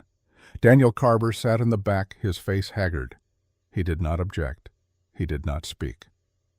Margaret Cole addressed the crowd. We have a decision to make. Anna Winters lied about her name when she came here, but she's been honest about everything else. She's a good teacher. The children are learning. So the question is, does her past disqualify her from her present? The debate lasted an hour. Some argued that honesty mattered, that a teacher should be above reproach. Others pointed out that everyone in Redemption had some kind of past they were running from. That was why the town existed. Finally, Margaret called for a vote. All in favor of keeping Anna Winters as our teacher, hands rose. Eleanor counted them, her heart pounding. 7, 8, 9. A clear majority. Opposed, 3 hands, including Daniel Carver's. Motion passes. Anna Winters remains our teacher. Eleanor felt her knees weaken with relief. Lily, sitting near the front, turned and smiled at her eyes bright with tears. But the victory felt hollow when Eleanor looked at Daniel. He sat alone, isolated by his grief and his failed accusations. After the meeting ended, Eleanor approached him. People around them stopped talking, watching. "Daniel," she said quietly, "I'm sorry about your brother. Truly, I know you loved him." He looked up at her, his eyes empty. "I don't know if I did. I don't know if I knew him at all. Then grieve the brother you thought you had. That loss is real even if the person wasn't who you believed. How do you do that? Grieve someone who hurt you." Eleanor thought about Thomas, about the complicated tangle of relief and guilt she felt at his death. You acknowledge both truths, that he caused harm, and that losing him still hurts. You don't have to choose one or the other. Daniel's face crumpled. "I don't know how to do that." "Neither do I, but maybe we both learn." She left him there, hoping he would find his way to whatever peace was possible. Outside, Caleb was waiting. Beside him stood Marshal Blackwood. "Miss Winters," Henry said formally, "I need to ask you some questions for my official report." They walked to the schoolhouse, the 3 of them. Inside, Henry lit a lamp and took out a notebook. "I need you to tell me in your own words about your relationship with Thomas Hayes. Everything from beginning to end." So Eleanor told him. About the coerced marriage, about the 2 years of control and isolation, about leaving, about learning of Thomas's death months later. She spoke clearly, without embellishment, laying out facts as simply as she could. Henry wrote it all down. When she finished, he looked up. "And you had no contact with him after you left Denver in July?" "None." "Did you know he was ill?" "No. I didn't even know where he was." Henry nodded and closed his notebook. "That's what I thought. Miss Winters, you're free to go. Legally, you've done nothing wrong. Morally, you made the choice to save yourself. I won't judge that." "Thank you, Marshal." After Henry left, Eleanor and Caleb sat in the quiet schoolhouse. The lamp threw dancing shadows on the walls. "It's over," Eleanor said. "The investigation, the accusations, all of it." "Yes. So why don't I feel relieved?" Caleb looked at her, understanding in his eyes. "Because the hard part isn't the external judgment, it's the internal one. You still have to decide if you forgive yourself. Do you forgive yourself for Catherine? No, but I'm learning to live with it, to carry the weight without letting it crush me." Eleanor thought about that, about the weight of names and choices and all the things that could not be changed. "Caleb, you asked me to ask you again, after everything was settled. So I'm asking, why do you care about me, really?" He was quiet for a long moment. When he spoke, his voice was honest in a way that hurt. At first it was about Catherine, about saving someone the way I couldn't save her.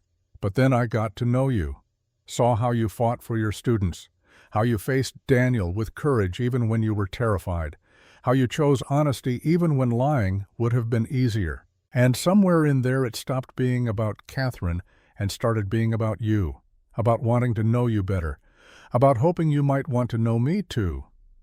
Even knowing I'm not the person you thought I was, that I'm not Eleanor Hayes, respectable widow, but Anna Winters' woman who walked away.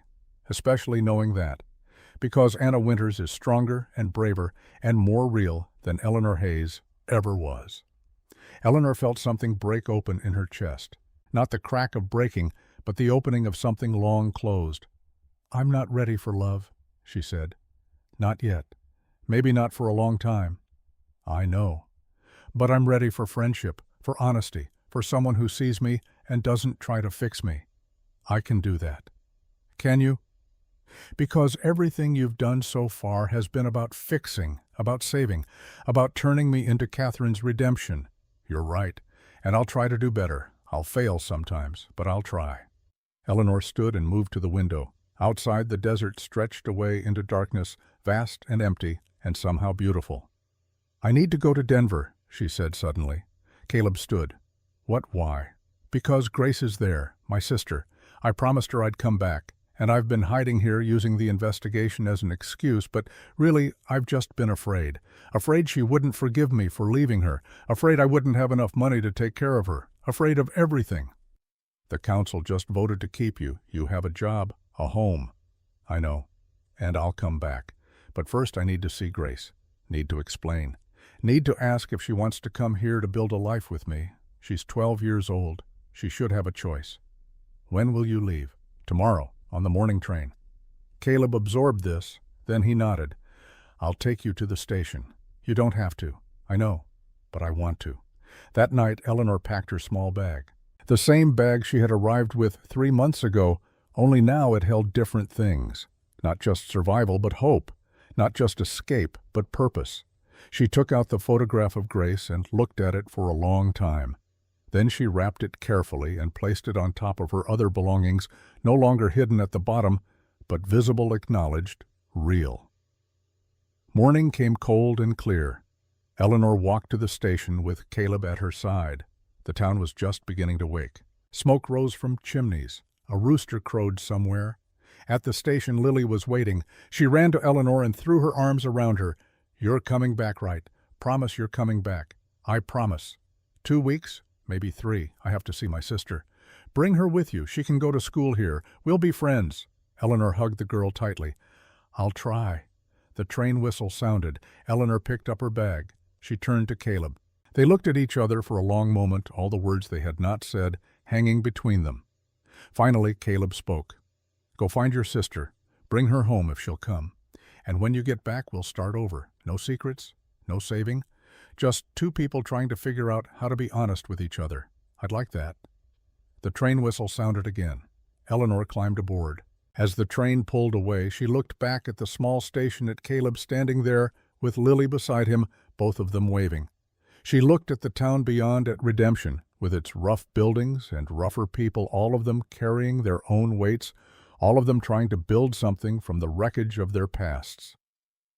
And she thought about names, about Eleanor Hayes and Anna Winters, and whoever she would become when she finally stopped running. The train carried her east toward Denver, toward Grace, toward a reckoning with the girl she had left behind and the woman she had become. But for the first time in 3 months, she was not running. She was choosing. And that made all the difference. Denver looked different through the train window, or perhaps Eleanor had changed so much in 3 months that the city itself seemed transformed. The same brick buildings, the same muddy streets, the same mountains rising blue in the distance.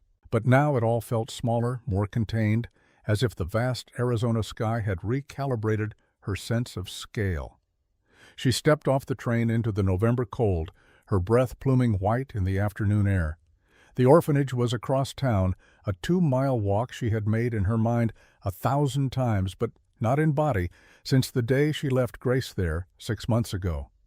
The building was gray stone, institutional, and forbidding. A sign read, "St. Margaret's Home for Children." Eleanor stood outside the iron gate and tried to steady herself. What if Grace refused to see her? What if 6 months of absence had turned love into resentment, but she had not come this far to turn back now? The woman who answered the door was severe, dressed in black with steel gray hair pulled back tight. Sister Mary Catherine, the nameplate on her desk, read when she led Eleanor to a small office. "I'm here to see Grace Winters," Eleanor said. Her voice sounded strange to her own ears, too formal, too careful. Sister Mary Catherine consulted a ledger. "Grace Winters, yes." She looked up, eyes sharp. "Are you family?"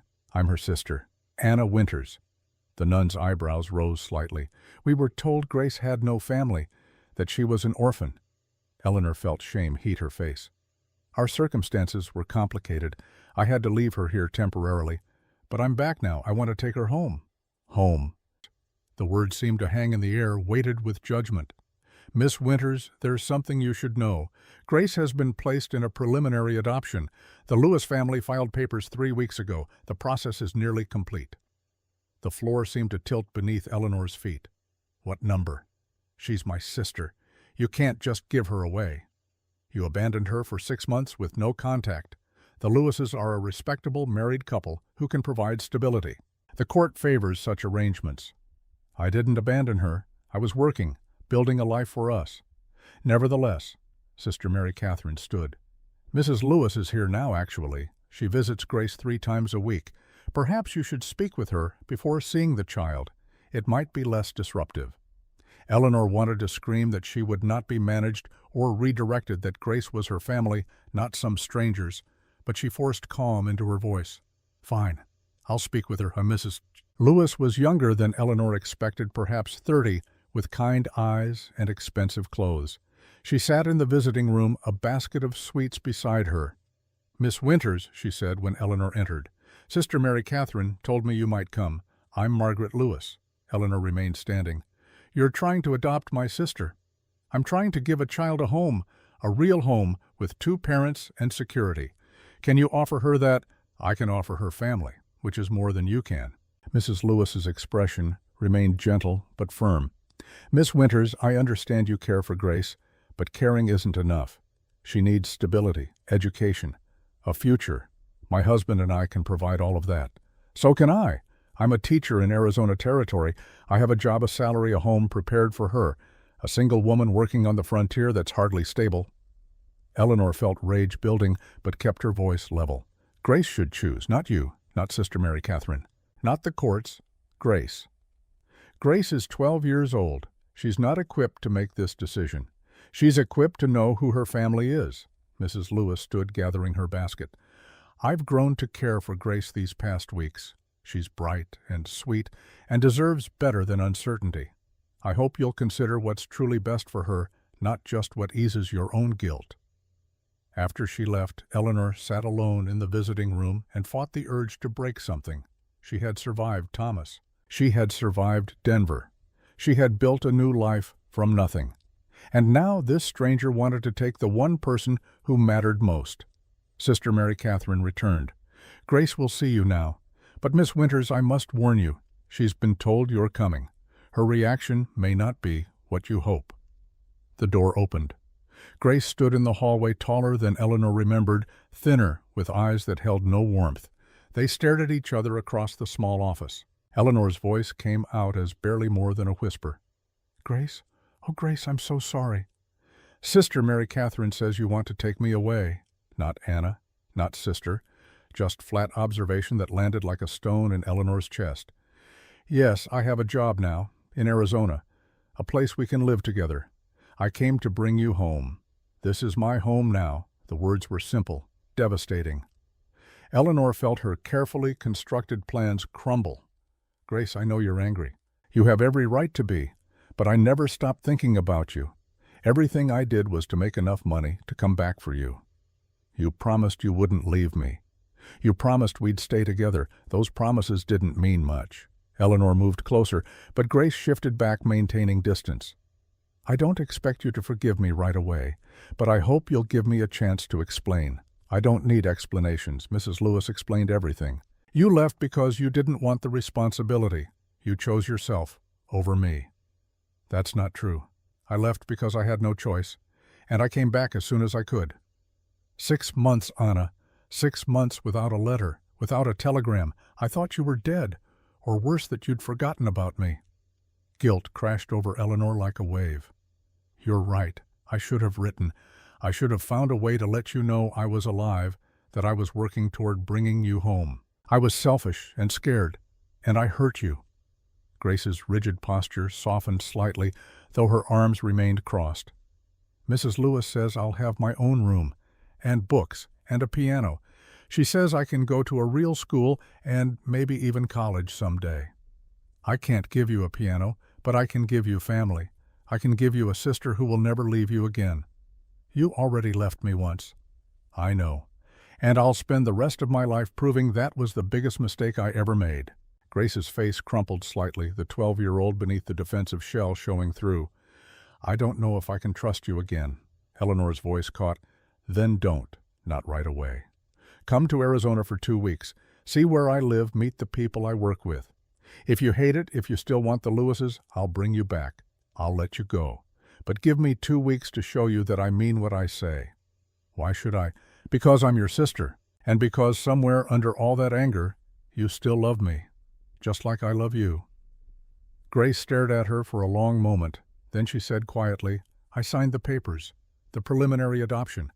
Mrs. Lewis said it was just a formality, that it would make things easier. I didn't know you were coming back. Eleanor felt ice in her stomach. When? Yesterday. Then we'll unsign them. We'll go to the courts. We'll fight this. Mrs. Lewis says once the papers are signed, it's hard to undo. I don't care how hard it is. You're my family, Grace, and I will fight for you until I have nothing left to fight with.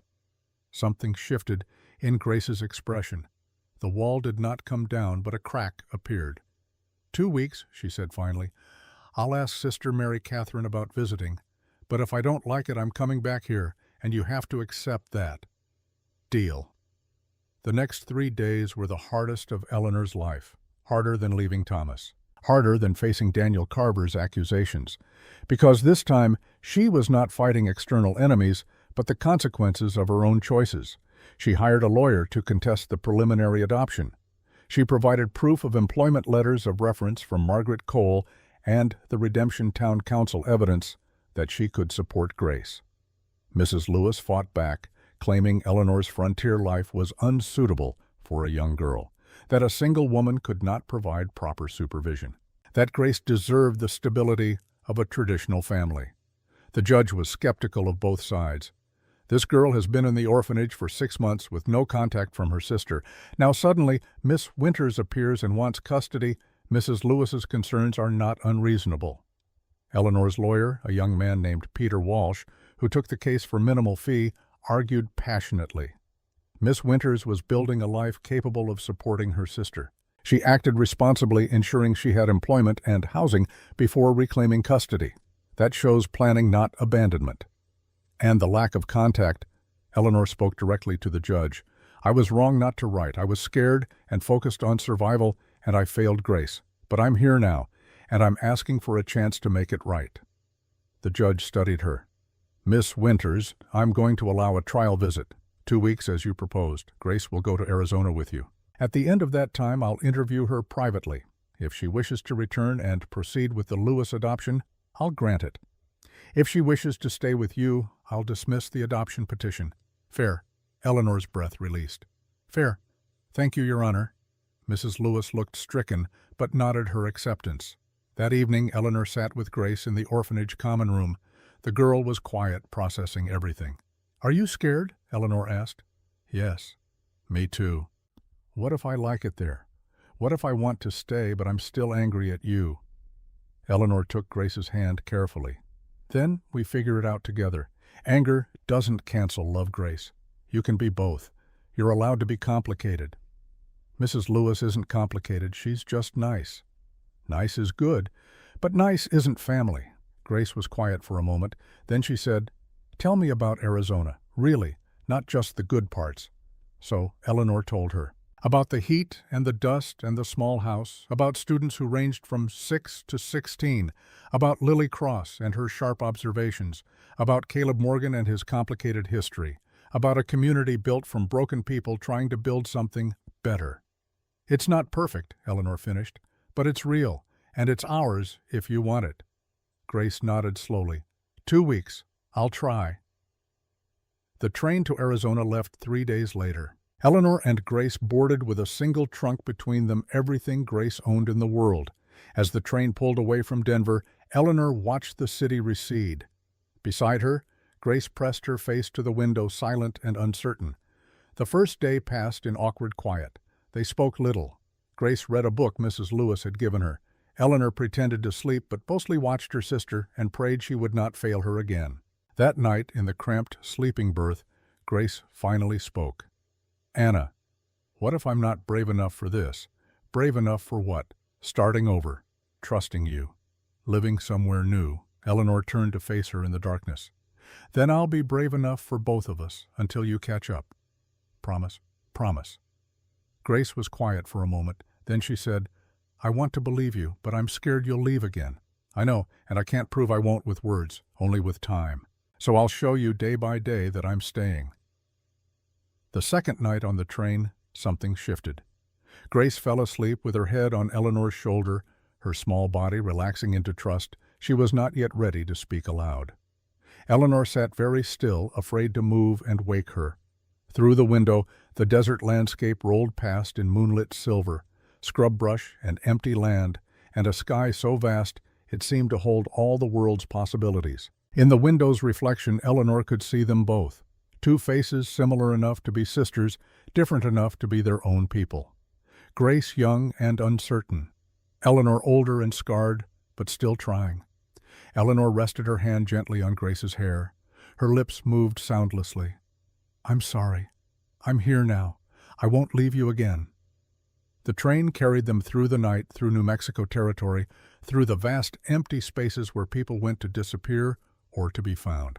And Eleanor watched the miles pass and hoped that when they arrived in Redemption, Grace would see what she saw. Not perfection, but home. When they finally stepped off the train in Redemption, 3 days later, it was late afternoon. The sun hung low in the west, painting everything gold. The platform was not empty. Caleb stood there, hat held loose at his side. Beside him was Lily, bouncing with barely contained excitement. Behind them a small crowd.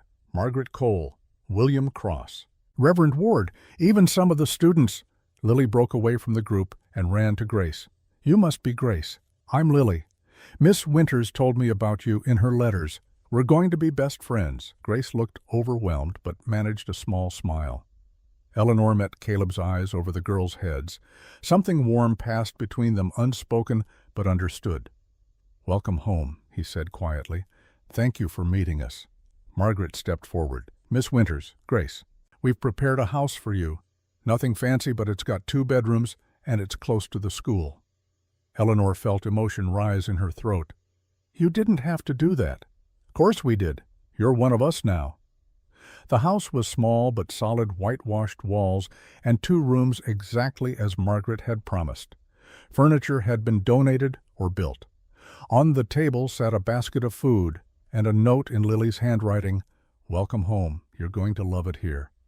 After everyone left, Eleanor and Grace stood in their new home in silence. Grace moved through the room, slowly touching everything: the table, the chairs, the small bed in the room that would be hers. In the corner sat a shelf with 3 books and another note from Lily. "This is really ours?" Grace asked, voice small. "Really ours?" "For how long?" "As long as we want it to be."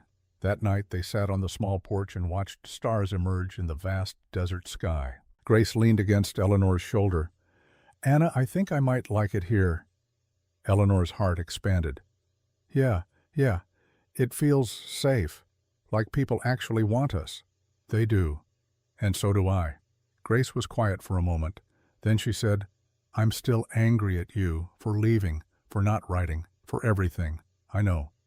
But I'm also glad you came back." "Me too, Grace. Me too." The next week passed in a blur of adjustment. Grace attended school sitting in the front row with wide eyes and careful attention.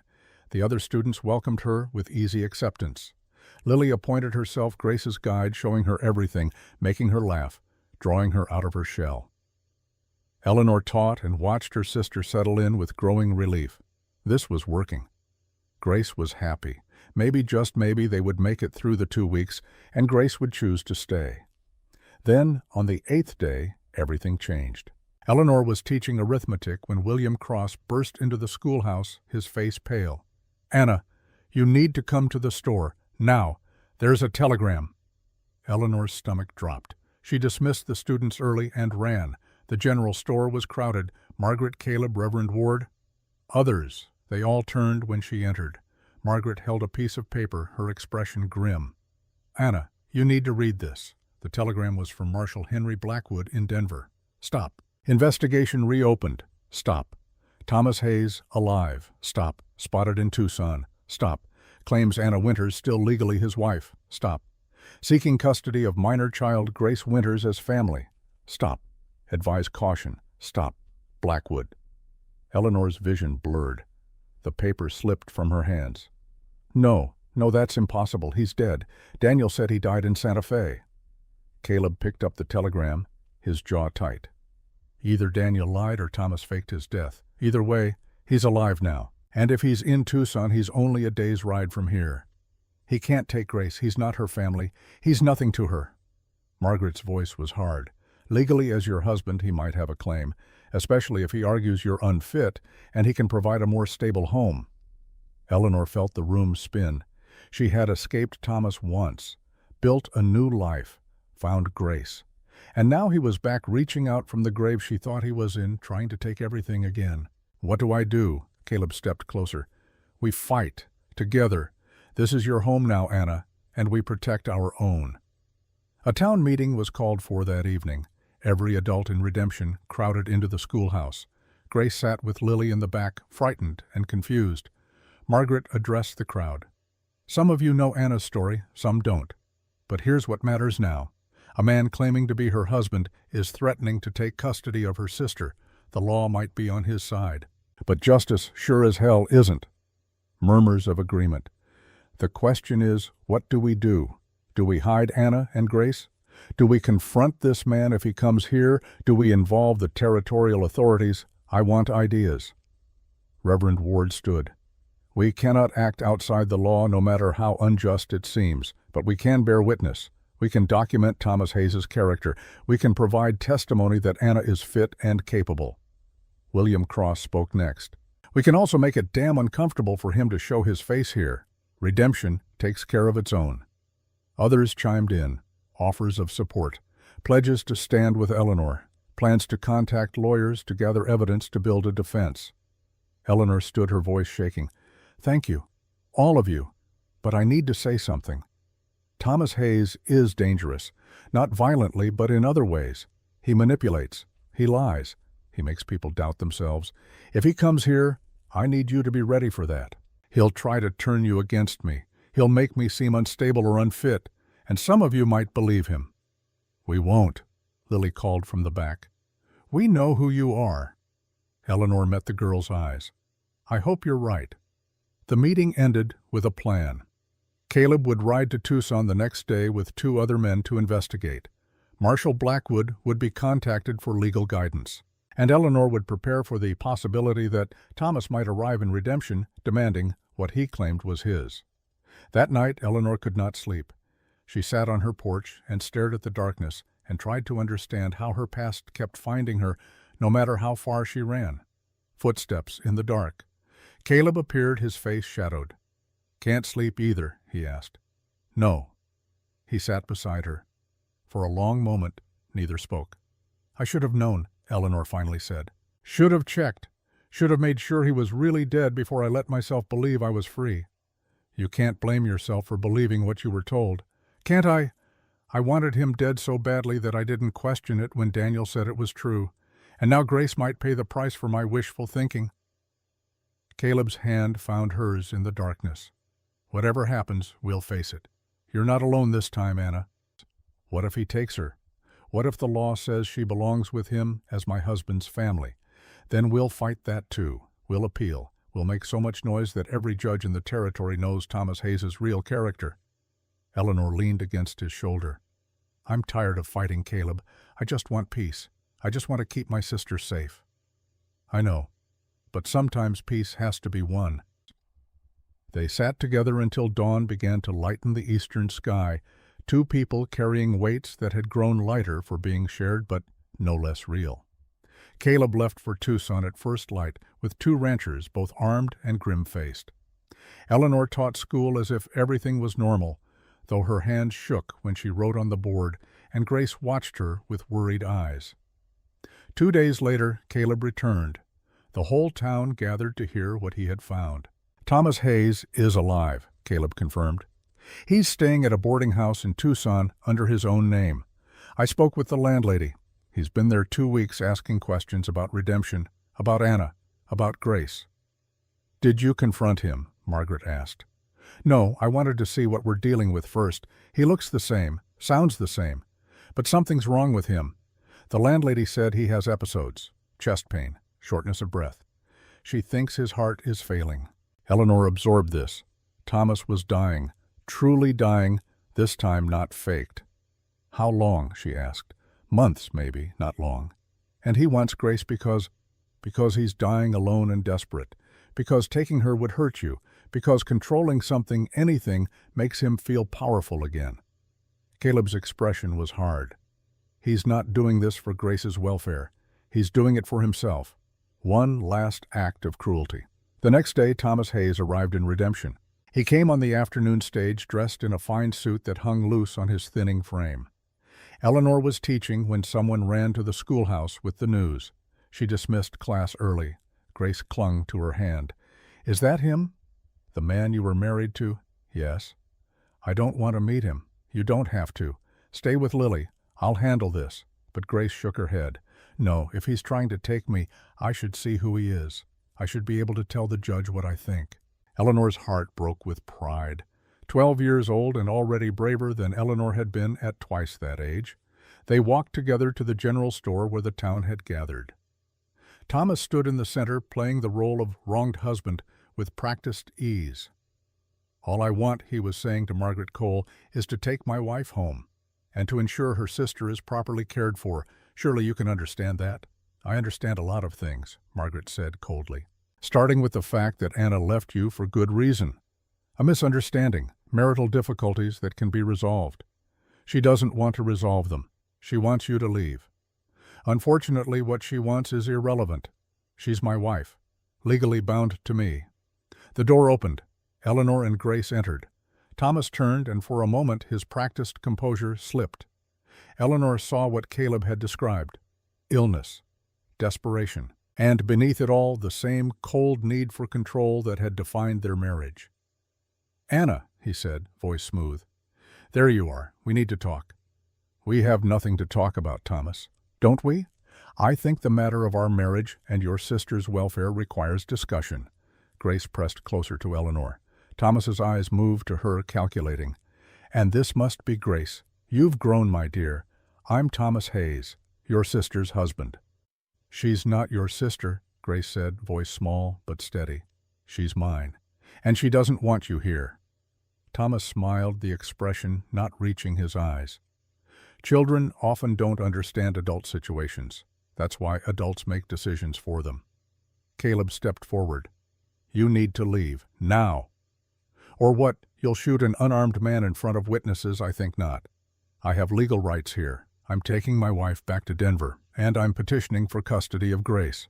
The court will see that a married couple can provide better than a single woman working in the middle of nowhere." "I'd rather die than go back to you," Eleanor said clearly. "Dramatic as always, but you'll come. Because if you don't, I'll make sure Grace ends up in an orphanage where you'll never find her. I have connections, Anna. I can make her disappear." The threat hung in the air, ugly and real. Caleb's hand moved toward his hip where a gun would have been when he was a marshal. Thomas saw it and laughed. "Go ahead, shoot me. I'm dying anyway. Heart failure, the doctor says. 6 months if I'm lucky. But I'll spend those 6 months making sure you lose everything, Anna, just like you made me lose everything when you left." Eleanor felt ice in her veins. He was dying, and he wanted to take her down with him. Before anyone could respond, the door burst open again. Daniel Carver stood there, breathing hard from running. He looked at Thomas and his face went white. "You're alive," Daniel whispered. "The telegram from Santa Fe, the death certificate, you faked it all." Thomas's expression flickered with something like guilt before smoothing into indifference. "Hello, little brother. Come to watch me reclaim what's mine. You told me you were dying. You said you wanted me to know before the end. I sent money. I mourned you. I needed capital. You were always so sentimental." Daniel moved forward, hands shaking. "You used me. Again. Just like always. You made it easy." The brothers faced each other, years of complicated history between them. Then Daniel turned to Eleanor. "I'm sorry. I should have verified. Should have known he'd do something like this. He always does." "It's not your fault," Eleanor said. "Isn't it I helped him hurt people for years, even when I knew what he was? I just wanted to believe he could change." Thomas laughed, a harsh sound. "How touching. But this doesn't change anything. I'm still Anna's husband. I still have legal standing, and I'm still taking what's mine." His face flushed red. He swayed slightly. "Thomas," Daniel stepped toward him. "Are you all right?" "Fine. Just tired. It's been a long day." But he wasn't fine. Eleanor could see it. The sweat on his brow, the hand clutching his chest, the labored breathing. "You need a doctor," she said, not because she cared about him, but because having him die right here would complicate everything. "I need my wife to remember her place." His voice was weaker now. He took a step toward Eleanor and stumbled. Caleb caught him before he fell. "Someone get the doctor," Caleb called. But it was too late. Thomas's eyes rolled back. His body went rigid, then limp. Daniel knelt beside his brother, feeling for a pulse. His face, when he looked up, was stricken. "He's gone, his heart." Silence fell over the room. Eleanor stared at the man who had controlled her life for 2 years now, lying dead on the floor of a general store 1,000 miles from where he'd started. She felt nothing. No relief, no grief, just emptiness. Grace's voice broke the quiet. "Is he really dead this time?" "Yes," the doctor said, arriving too late to help. "Heart failure. I'd say he'd been living on borrowed time for months." Eleanor looked at Daniel, who was crying silently over his brother's body, and she felt for the first time true pity for him, because Daniel had loved Thomas despite everything, and that love had been weaponized against him over and over. She knelt beside Daniel. "I'm sorry." He looked at her with red eyes. "Why, you're free now." "Because you lost your brother, even if he was a terrible person that still hurts." Daniel wiped his face. "I don't know if I'm crying because he's dead or because I'm relieved. What does that make me? Human." 2 days later, they buried Thomas Hayes in Redemption's small cemetery. Only a handful attended. Eleanor because it felt necessary. Daniel because despite everything, Thomas was family. Caleb and Margaret as witnesses. Reverend Ward, who spoke brief words about mercy and judgment and the mysteries of the human heart. Grace did not attend. She stayed with Lily and said she did not mourn people who tried to hurt her sister. Eleanor stood at the graveside and tried to find words for what she felt. This man had shaped her life through cruelty, had driven her to become Eleanor Hayes, had set in motion everything that led her to redemption.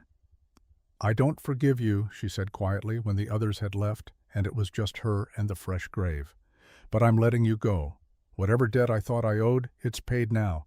You're just a man I used to know, nothing more." She walked away and did not look back. That evening, Daniel came to her small house. He carried a leather folder and looked exhausted. "I need to give you something," he said, "before I leave for California." Eleanor invited him in. Grace watched from her bedroom door, wary but curious. Daniel opened the folder. Inside were legal documents and a bank draft. "Thomas had a trust fund from our parents. I thought it was gone, used up in his schemes, but I found the paperwork in his things. It's still there. $40,000. Eleanor stared at the number. It was more money than she had ever imagined. "I don't want his money." "It's not his, not really. It was our parents' money meant for both of us. Thomas stole my half years ago, but his half still exists, and as his widow, it goes to you." "Daniel, I can't." "You can, and you will. Because Grace deserves it. Use it for her education. Use it to build a better school here. Use it however you want. But take it." It's the one good thing that came from our family, and I want it to do some good." He placed the papers on her table. "There's something else. A full confession from me about Thomas's crimes, names of women he hurt, evidence of fraud. I'm giving it to Marshal Blackwood. It won't bring anyone justice now that Thomas is dead, but it might give them closure. Might let them know they weren't alone or crazy." Eleanor looked at this man who had hunted her with such rage months ago and saw someone genuinely trying to atone. "Thank you, Daniel, for all of it. Will you ever forgive me for what I did in trying to blame you? I already have. We were both his victims in different ways, and we're both trying to heal." After Daniel left, Eleanor sat with Grace and showed her the papers. "This is enough money to pay for your education, all the way through medical school if you want, college, whatever you choose." Grace stared at the numbers. "Because he died. Because he finally did one thing right, even if it was by accident. I don't want his money. Neither do I. But we'll take it anyway. Because you deserve every opportunity in the world, and this makes it possible. We'll use it, but we won't let it define us. It's just a tool, nothing more." Grace absorbed this. Then she said, "Can I stay here in redemption? Even with this money, even if I could go somewhere fancy? Is that what you want? Yes, this feels like home. You feel like home. I don't want fancy. I just want us." Eleanor pulled her sister close. "Then we'll stay and build a life here, together." 2 weeks after Thomas's death, Grace's trial period officially ended. The judge in Denver requested a statement from Grace about where she wanted to live. Margaret Cole sat with Grace and Eleanor in the schoolhouse and read the questions carefully. "Grace Winters, do you wish to proceed with the Lewis adoption or return to the custody of your sister, Anna Winters?" Grace's answer was clear. "I want to stay with my sister." "Do you feel safe and cared for in redemption?" "Yes, more than anywhere I've been." "Do you understand that staying with Anna means fewer material comforts than the Lewises could provide?" "I understand. I don't care." Family is more important than things. The judge's ruling came by telegram 3 days later. Adoption petition dismissed. Full custody granted to Anna Winters. Case closed. Eleanor and Grace read it together and cried with relief. But their challenges were not over. 2 months into the new year, as winter gripped the desert with unusual cold, Grace fell ill. It started as a mild fever. Within days, she was burning up, covered in a rash, delirious with pain. The doctor's diagnosis was grave. Scarlet fever. It's serious. She needs constant care, cool compresses, fluids, and prayer. Eleanor did not leave Grace's side. She bathed her sister's burning skin. She forced water past cracked lips. She held Grace when the fever made her cry out in fear and confusion. The community rallied. Lily brought soup her father made. Margaret sent blankets. Reverend Ward came to pray. Caleb sat with Eleanor through the long nights when Grace was at her worst, his presence a steady anchor. On the 5th day, Grace's fever broke. She woke weak and confused, but alive. The first thing she saw was Eleanor's face, exhausted and tear-stained, but smiling. "You stayed," Grace whispered. "Of course I stayed. I promised, remember, I thought I was dying. You scared me. But you're too stubborn to die." Grace managed a weak smile. "I learned from the best." As she recovered over the following weeks, something shifted between them. The last vestiges of Grace's mistrust melted away. She had been sick and vulnerable, and Eleanor had stayed. That was the proof words could never provide. When Grace was strong enough to return to school, Lily organized a welcome-back celebration. The students made cards. Someone baked a cake. It was simple and sweet and exactly right. That evening, Eleanor and Caleb walked by the creek where they had talked so many times before. Spring was beginning to touch the desert, bringing green to the scrub brush and wildflowers to the hillsides. They sat on a flat rock by the creek, not speaking. The water moved over smooth stones, eternal and indifferent. Spring had touched the hillsides with wildflowers purple and gold against the brown earth. Caleb's hand rested near hers on the sun-warmed stone, not touching, just close. Eleanor looked at the desert spreading away in all directions, vast and unforgiving and somehow beautiful. She thought about the woman who had arrived here 7 months ago, terrified and hiding, about Eleanor Hayes, who had never really existed, about Anna Winters, who had finally stopped running. The silence between them wasn't empty. It was full of all the things they'd survived to reach this moment. Catherine's ghost, Thomas's cruelty, the weight of names and choices, and the terrible courage it took to be seen. From somewhere distant came the cry of a hawk riding thermals she couldn't see. Anna turned to look at Caleb. He was watching the water, his profile calm, patient. A man who had learned to wait, who had learned that saving someone meant giving them space to save themselves. In that moment, sitting beside him in the desert quiet, Anna understood something she hadn't been able to name before. Redemption wasn't a place on a map. It wasn't even a choice you made once and were done with. It was a person who saw all of you, the broken parts, the shameful parts, the parts still healing, and chose to stay anyway. Not to fix you, just to be there while you fixed yourself. Caleb turned and met her eyes. Neither of them spoke. They didn't need to. Finally, Caleb broke the silence. "I have something to ask you." Eleanor's heart quickened. "All right. I love you, Anna. Not because you're a second chance or because you remind me of Catherine or any of the complicated reasons I thought I did months ago. I love you because you're brave and honest and you fight for what matters. Because you make me want to be better. Because when I think about the future, I want you in it." He turned to face her fully. "Will you marry me? Not right away if you're not ready, but someday, when you are."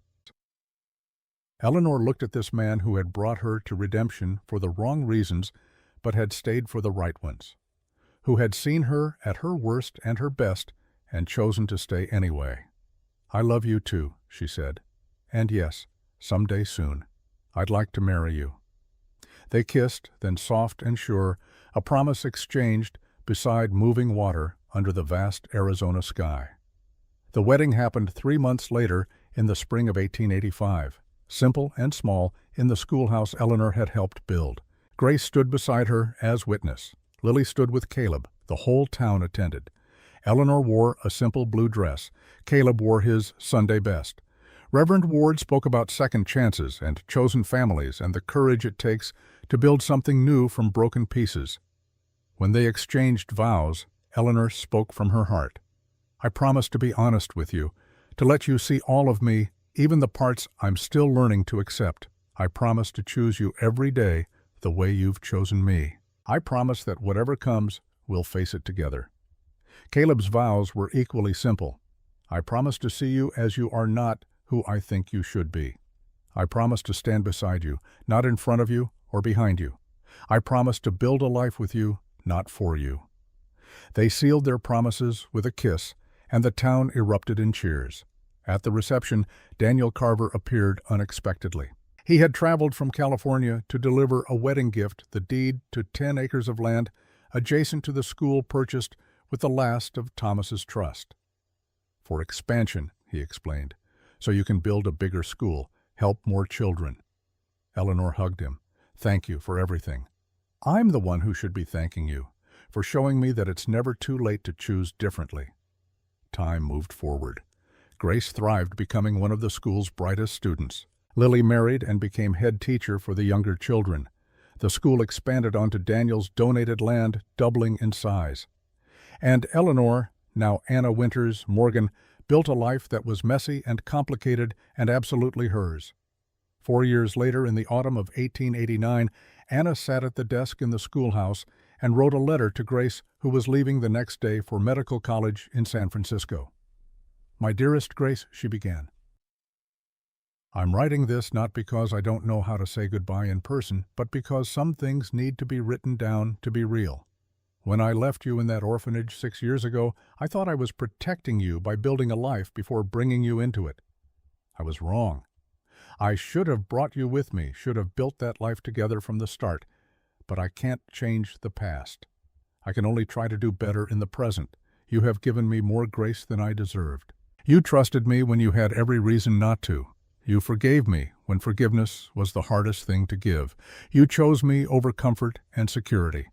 And in doing so, you taught me what family really means. It's not about blood or obligation. It's about choosing each other day after day, even when it's hard, especially when it's hard. I'm so proud of who you've become, a scholar, a healer in training, a young woman with courage and conviction and kindness. The world needs more people like you. Go to San Francisco. Learn everything they can teach you. Save lives and change the world. But know that you will always have a home here. With me, with Caleb, with Lily and Margaret, and all the people who have watched you grow and cheered for your success. Redemption isn't just a place on a map. It's what we carry inside us. The belief that we can be more than our worst moments. The faith that tomorrow can be better than yesterday. The courage to keep trying even when we fail. You are my redemption grace. The living proof that love is stronger than mistakes. That families can be built, not just born into. That second chances are real. I love you more than words can say. Your sister always, Anna Winters Morgan. She sealed the letter and placed it in Grace's trunk with the clothes and books and medical supplies they had packed together. That evening, the whole town gathered to see Grace off. There were tears and laughter and promises to write. Grace hugged everyone, saving Anna for last. "I'll make you proud," Grace whispered. "You already have. Every single day." As the stagecoach carried Grace toward her future, Anna stood with Caleb's arm around her waist and watched until the dust settled. "She'll be fine," Caleb said. "I know, but I'll worry anyway." That's what family does. Anna looked at the town spread out before them, the school bearing her name, the small houses where families lived and struggled and survived, the church and the store and the dusty streets where children played.